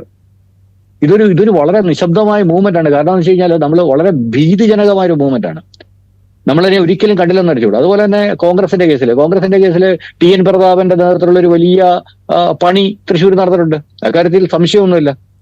ഇത്തരക്കാർക്കെതിരെ പക്ഷേ കോൺഗ്രസ് നടപടിയെടുക്കില്ല. കോൺഗ്രസിന്റെ ഏറ്റവും വലിയ പരാജയം എന്ന് പറയുന്നത് ഇത്രയും കൃത്യമായിട്ട് ഒരു രാഷ്ട്രീയ പാർട്ടിയുടെ ഏറ്റവും വലിയ ഫംഗ്ഷനുകളിൽ ഒന്ന് തെരഞ്ഞെടുപ്പിൽ വിജയിക്കുക എന്നുള്ളതാണ്. ആ തെരഞ്ഞെടുപ്പിനെ വിജയിക്കുന്നതിൽ പാരവെക്കുന്ന നേതാക്കന്മാരെ ആ പാർട്ടിയിൽ നിലനിർത്തി കൊണ്ടുപോകുന്ന ഒരു ഓർഗനൈസേഷൻ സെറ്റപ്പാണ് കോൺഗ്രസിനുള്ളത്. അവരിക്കാര്യത്തിൽ നടപടി എടുക്കാത്തടത്തോളം കാലം ഇനി വരുന്ന എല്ലാ തെരഞ്ഞെടുപ്പിലും ഇത് തന്നെ ആവർത്തിക്കും. ശശി തരൂര് തിരുവനന്തപുരത്ത് ജയിച്ചത് കഷ്ടിച്ച് ജയിച്ചതാണ്. അതിന് കാരണം മനസ്സിലാക്കണം. അതിന് നമ്മള് സത്യസന്ധമായിട്ടും വളരെ കൃത്യമായിട്ടും ഈ പറഞ്ഞ കൊടിക്കുന്ന് സുരേഷ് കഷ്ടിച്ച് രക്ഷപ്പെട്ടതാണ്. എന്തുകൊണ്ട് ഇവരൊക്കെ കഷ്ടിച്ച് രക്ഷപ്പെടുന്ന ഒരു അവസ്ഥ വരും എന്ന് ചോദിച്ചാൽ കൃത്യമായ ആന്റി ഇൻകംബൻസി ഇവർക്ക് എല്ലാവർക്കും എതിരെ ഉണ്ട്. ഈ ആന്റി ഇൻകംബൻസിയെ ഐഡന്റിഫൈ ചെയ്ത് അതിനെ പരിഹരിക്കാനുള്ള ഒരു സംവിധാനവും കോൺഗ്രസിന്റെ സംഘടനാതലത്തിൽ ഉണ്ടാവുന്നില്ല. കൊടിക്കുന്നിൽ സുരേഷ് വിജയിച്ചത് ഈ പറഞ്ഞതുപോലെ മറ്റ് അതിനേക്കാൾ മികച്ച ഒരു സ്ഥാനാർത്ഥി ഒരുപക്ഷെ അരുൺകുമാർ അടുത്ത തവണ കൂടെ മത്സരിച്ച് കഴിഞ്ഞാൽ ഒരുപക്ഷെ കൊടിക്കുന്നിലിനെ നിഷ്പ്രയാസം പരാജയപ്പെടുത്താൻ സാധിക്കും. പിന്നെ ഈ പറഞ്ഞതുപോലെ ഇത് പാർലമെന്റ് ഇലക്ഷൻ ആയതുപോലും മതന്യൂനപക്ഷങ്ങൾ എൻ ബ്ലോക്കായിട്ട് കോൺഗ്രസിന് അനുകൂലമായിട്ട് വോട്ട് ചെയ്യുന്ന ഒരു സാഹചര്യം നിലനിൽക്കുന്നത് മൂലം മാത്രമാണ് ഇത്തവണയും കൊടിക്കുന്നിൽ സുരേഷ് വിജയിക്കുന്നത്. ശശി തരൂരിന്റെ കേസിൽ തിരുവനന്തപുരം സംഘടനാ മിഷണറി, കോൺഗ്രസിന്റെ സംഘടനാ മിഷണറി ഒന്നടങ്കം തളർന്നു കിടക്കുകയായിരുന്നു. അതിനകത്ത് വലിയൊരു പങ്ക് ശശി തരൂരിനുണ്ട്. കാരണം എന്തുകൊണ്ടാണെന്ന് വെച്ച് കഴിഞ്ഞാൽ ശശി തരൂരിന്റെ ചുറ്റി നിൽക്കുന്ന ശശി തരൂർ ഇപ്പോഴും ഒരു തിരുവനന്തപുരത്തിന്റെ MP ആയിട്ട് വർക്ക് ചെയ്യുന്നില്ല. ശശി തരൂർ ഇപ്പോഴും ഒരു വിശ്വപൗരനായിട്ട് നടക്കുകയാണ്. അദ്ദേഹം മണ്ഡലത്തിലെത്തുകയോ മണ്ഡലത്തിലെ ജനങ്ങളുമായിട്ട് സംവദിക്കുകയോ അതിനേക്കാൾ കൂടുതലായിട്ട് മണ്ഡലത്തിലെ പാർട്ടി കേഡറുമായിട്ട് സംവദിക്കുകയോ ചെയ്തില്ല. തിരുവനന്തപുരത്തെ രാഷ്ട്രീയത്തില് വലിയ പരാതികളുള്ള ഒരു സാധനം എന്ന് പറയുന്നത് തിരുവനന്തപുരത്തെ DCC നേതാക്കന്മാർ അടക്കമുള്ളവർക്ക് ശശി തരൂരിന് ആക്സസ് ഇല്ല. ശശി തരൂരിന്റെ ഈ പറഞ്ഞ പ്രൈവറ്റ് പേഴ്സണൽ സ്റ്റാഫുകളുടെ ഒരു ക്വാർട്ടറിയില് ഒരു സംഭവത്തില് ശശി തരൂർ കുടുങ്ങി കിടക്കുകയാണ്. അദ്ദേഹം ഇവർക്കാർക്കും വേണ്ടുന്ന അവസരങ്ങൾ കൊടുക്കുന്നില്ല. അങ്ങനെയുള്ള സംഭവങ്ങളൊക്കെ വളരെ കൃത്യമായിട്ട് ഇതിനകത്തുണ്ട്. അപ്പം ഇതൊക്കെ ഭാഗ്യം കൊണ്ട് രക്ഷപ്പെട്ടു പോയ സീറ്റുകൾ എന്ന നിലയ്ക്കാണ് ഞാൻ ഈ മാവേലിക്കരയും തിരുവനന്തപുരത്തൊക്കെ കാണുന്നത്. കാരണം ഇന്നലെ വന്നിറങ്ങിയ രാജീവ് ചന്ദ്രശേഖറിന് ഇത്രയും വലിയൊരു ഫൈറ്റ് നടത്താൻ പറ്റുന്നുണ്ടെങ്കിൽ അതിനർത്ഥം എന്താണ്? നമ്മൾ വളരെ വളരെ ശ്രദ്ധിക്കേണ്ട ഒരു കാര്യമാണ്. അതായത് ഇതുവരെ തിരുവനന്തപുരത്ത് യാതൊരു ബന്ധവുമില്ലാത്ത രാജീവ് ചന്ദ്രശേഖർ തിരുവനന്തപുരത്ത് ഒരു തെരഞ്ഞെടുപ്പിന് വെറും 2, 3, 4 ആഴ്ച മുമ്പ് വന്നിറങ്ങിയിട്ട് 2ാം സ്ഥാനത്തെത്തുകയാണ്. അതായത് 1ാം സ്ഥാനക്കാരനെ പലവട്ടവും പരാജയപ്പെടും എന്നൊരു ഒരു പ്രത്യേക ഘട്ടം വരെ വൻ ഭൂരിപക്ഷം നേടിക്കൊണ്ട് അദ്ദേഹം മുന്നോട്ട് നിൽക്കുകയാണ്. ഇതൊരു നിസ്സാരപ്പെട്ട സംഗതിയല്ല. അപ്പം ഞാൻ പറഞ്ഞൊരു പോയിന്റ്, സുരേഷ് ഗോപിയുടെ വിജയത്തെ BJPയുടെ വിജയമായിട്ട് തന്നെ കാണുക. അങ്ങനെ കാണാതിരിക്കുന്നിടത്തോളം കാലം നമ്മൾ വീണ്ടും അബദ്ധങ്ങൾ കാണിക്കുകയാണ്. അപ്പം കമ്മ്യൂണലായിട്ട് ഏറ്റവും അധികം മുറിവേറ്റ അത് CPMന്റെ ഒരു വലിയ തന്ത്രം, ഒരു രാഷ്ട്രീയ തന്ത്രമുണ്ട്.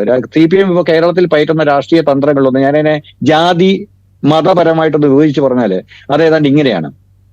സമാജ്വാദി പാർട്ടി UP നടപ്പിലാക്കിയ അതേ തന്ത്രമാണ് കേരളത്തിൽ നടപ്പിലാക്കാൻ CPM ശ്രമിക്കുന്നത്. അതായത് OBC പ്ലസ് മുസ്ലിം എന്ന് പറയുന്ന ഒരു സപ്പോർട്ട് ബേസ് ആണ് CPM ഉണ്ടാക്കാൻ ശ്രമിക്കുന്നത്. അതായത് അവരതിനകത്ത് കണക്ക് കൂട്ടിയത് പ്രത്യേകിച്ച് കേരളത്തിലെ SNDP വിഭാഗം അതാണ് അവരുടെ യാദവർക്ക് തത്തുല്യമായിട്ട് ഇവിടെ കാണുന്നത്. കാരണം അവർ ഉറച്ച കേഡറാണ്, അപ്പോൾ അവര് ഉറച്ചു നിൽക്കും എന്നുള്ള ഒരു വിഭാഗം. രണ്ടാമത്തെ കേസ് നായർ സമുദായം കുറെ BJPയിലേക്ക് പോകുന്നുണ്ട്, അതുകൊണ്ട് അതിനെ വിട്ടുകളയാം എന്ന് പറയുന്ന ഒരു ഫീലിംഗ്.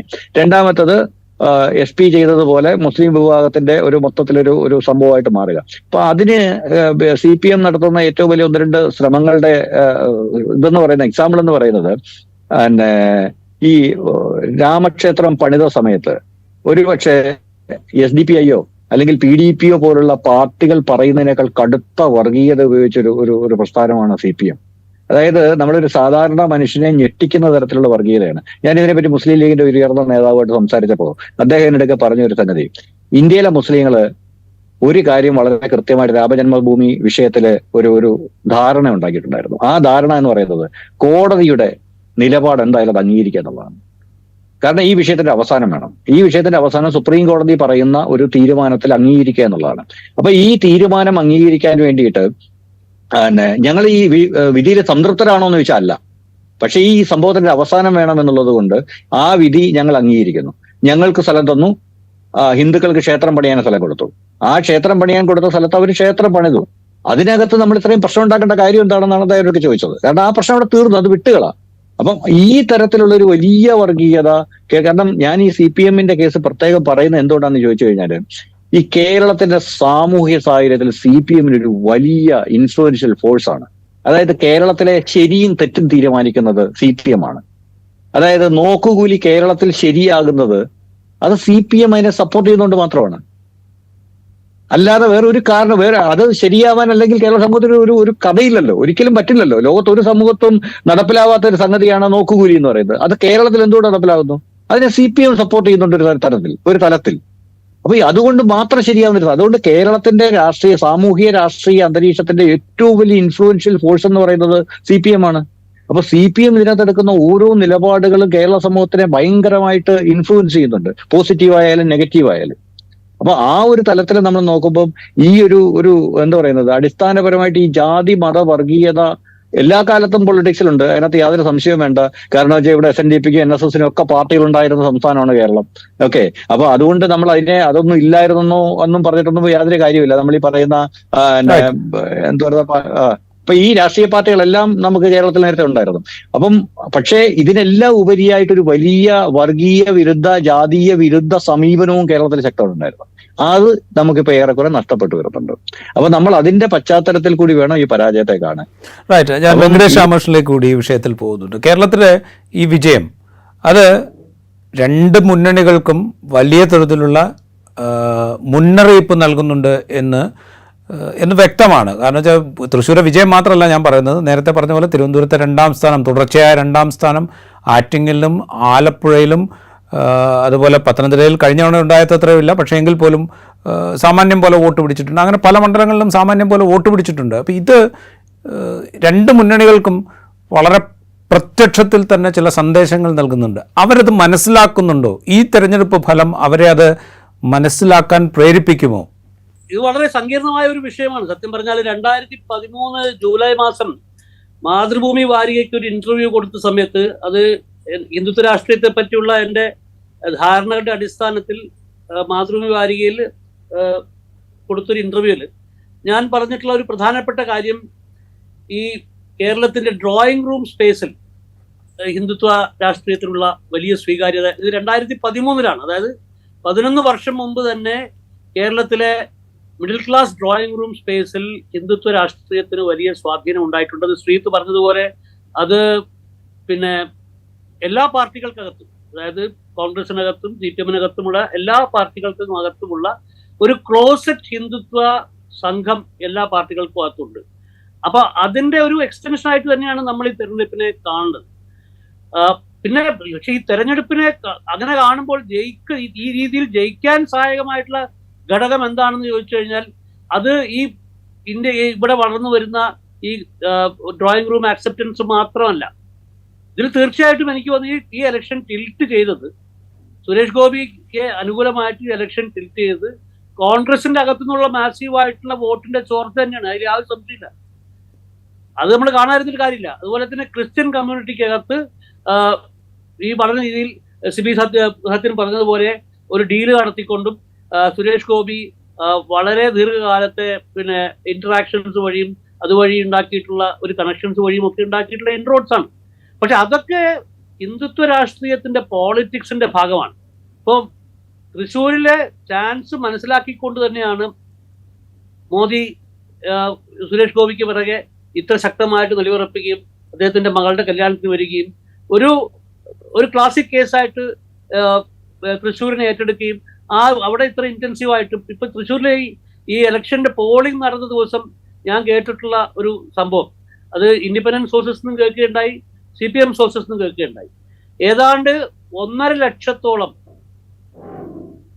പുതിയ വോട്ടുകൾ അവിടെ ചേർക്കുകയും, പുതിയ വോട്ടുകൾ ചേർക്കുക എന്ന് വെച്ചാൽ പഴയ വോട്ടുകൾ ലാപ്സായി പോയിട്ടുള്ള വോട്ടുകൾ, ഇപ്പൊ അമേരിക്കയിലും ദുബായിലും അങ്ങനെ മറ്റു സംസ്ഥാനങ്ങളിലുമൊക്കെയുള്ള കേരളത്തിൽ വന്ന് സാധാരണഗതിയിൽ വോട്ട് ചെയ്യാത്ത ഏതാണ്ട് 1.5 ലക്ഷം ആൾക്കാരുടെ വോട്ടുകൾ രണ്ടാമതായി ചേർക്കുകയും അതിൽ ഏതാണ്ട് 30,000 പേർക്ക്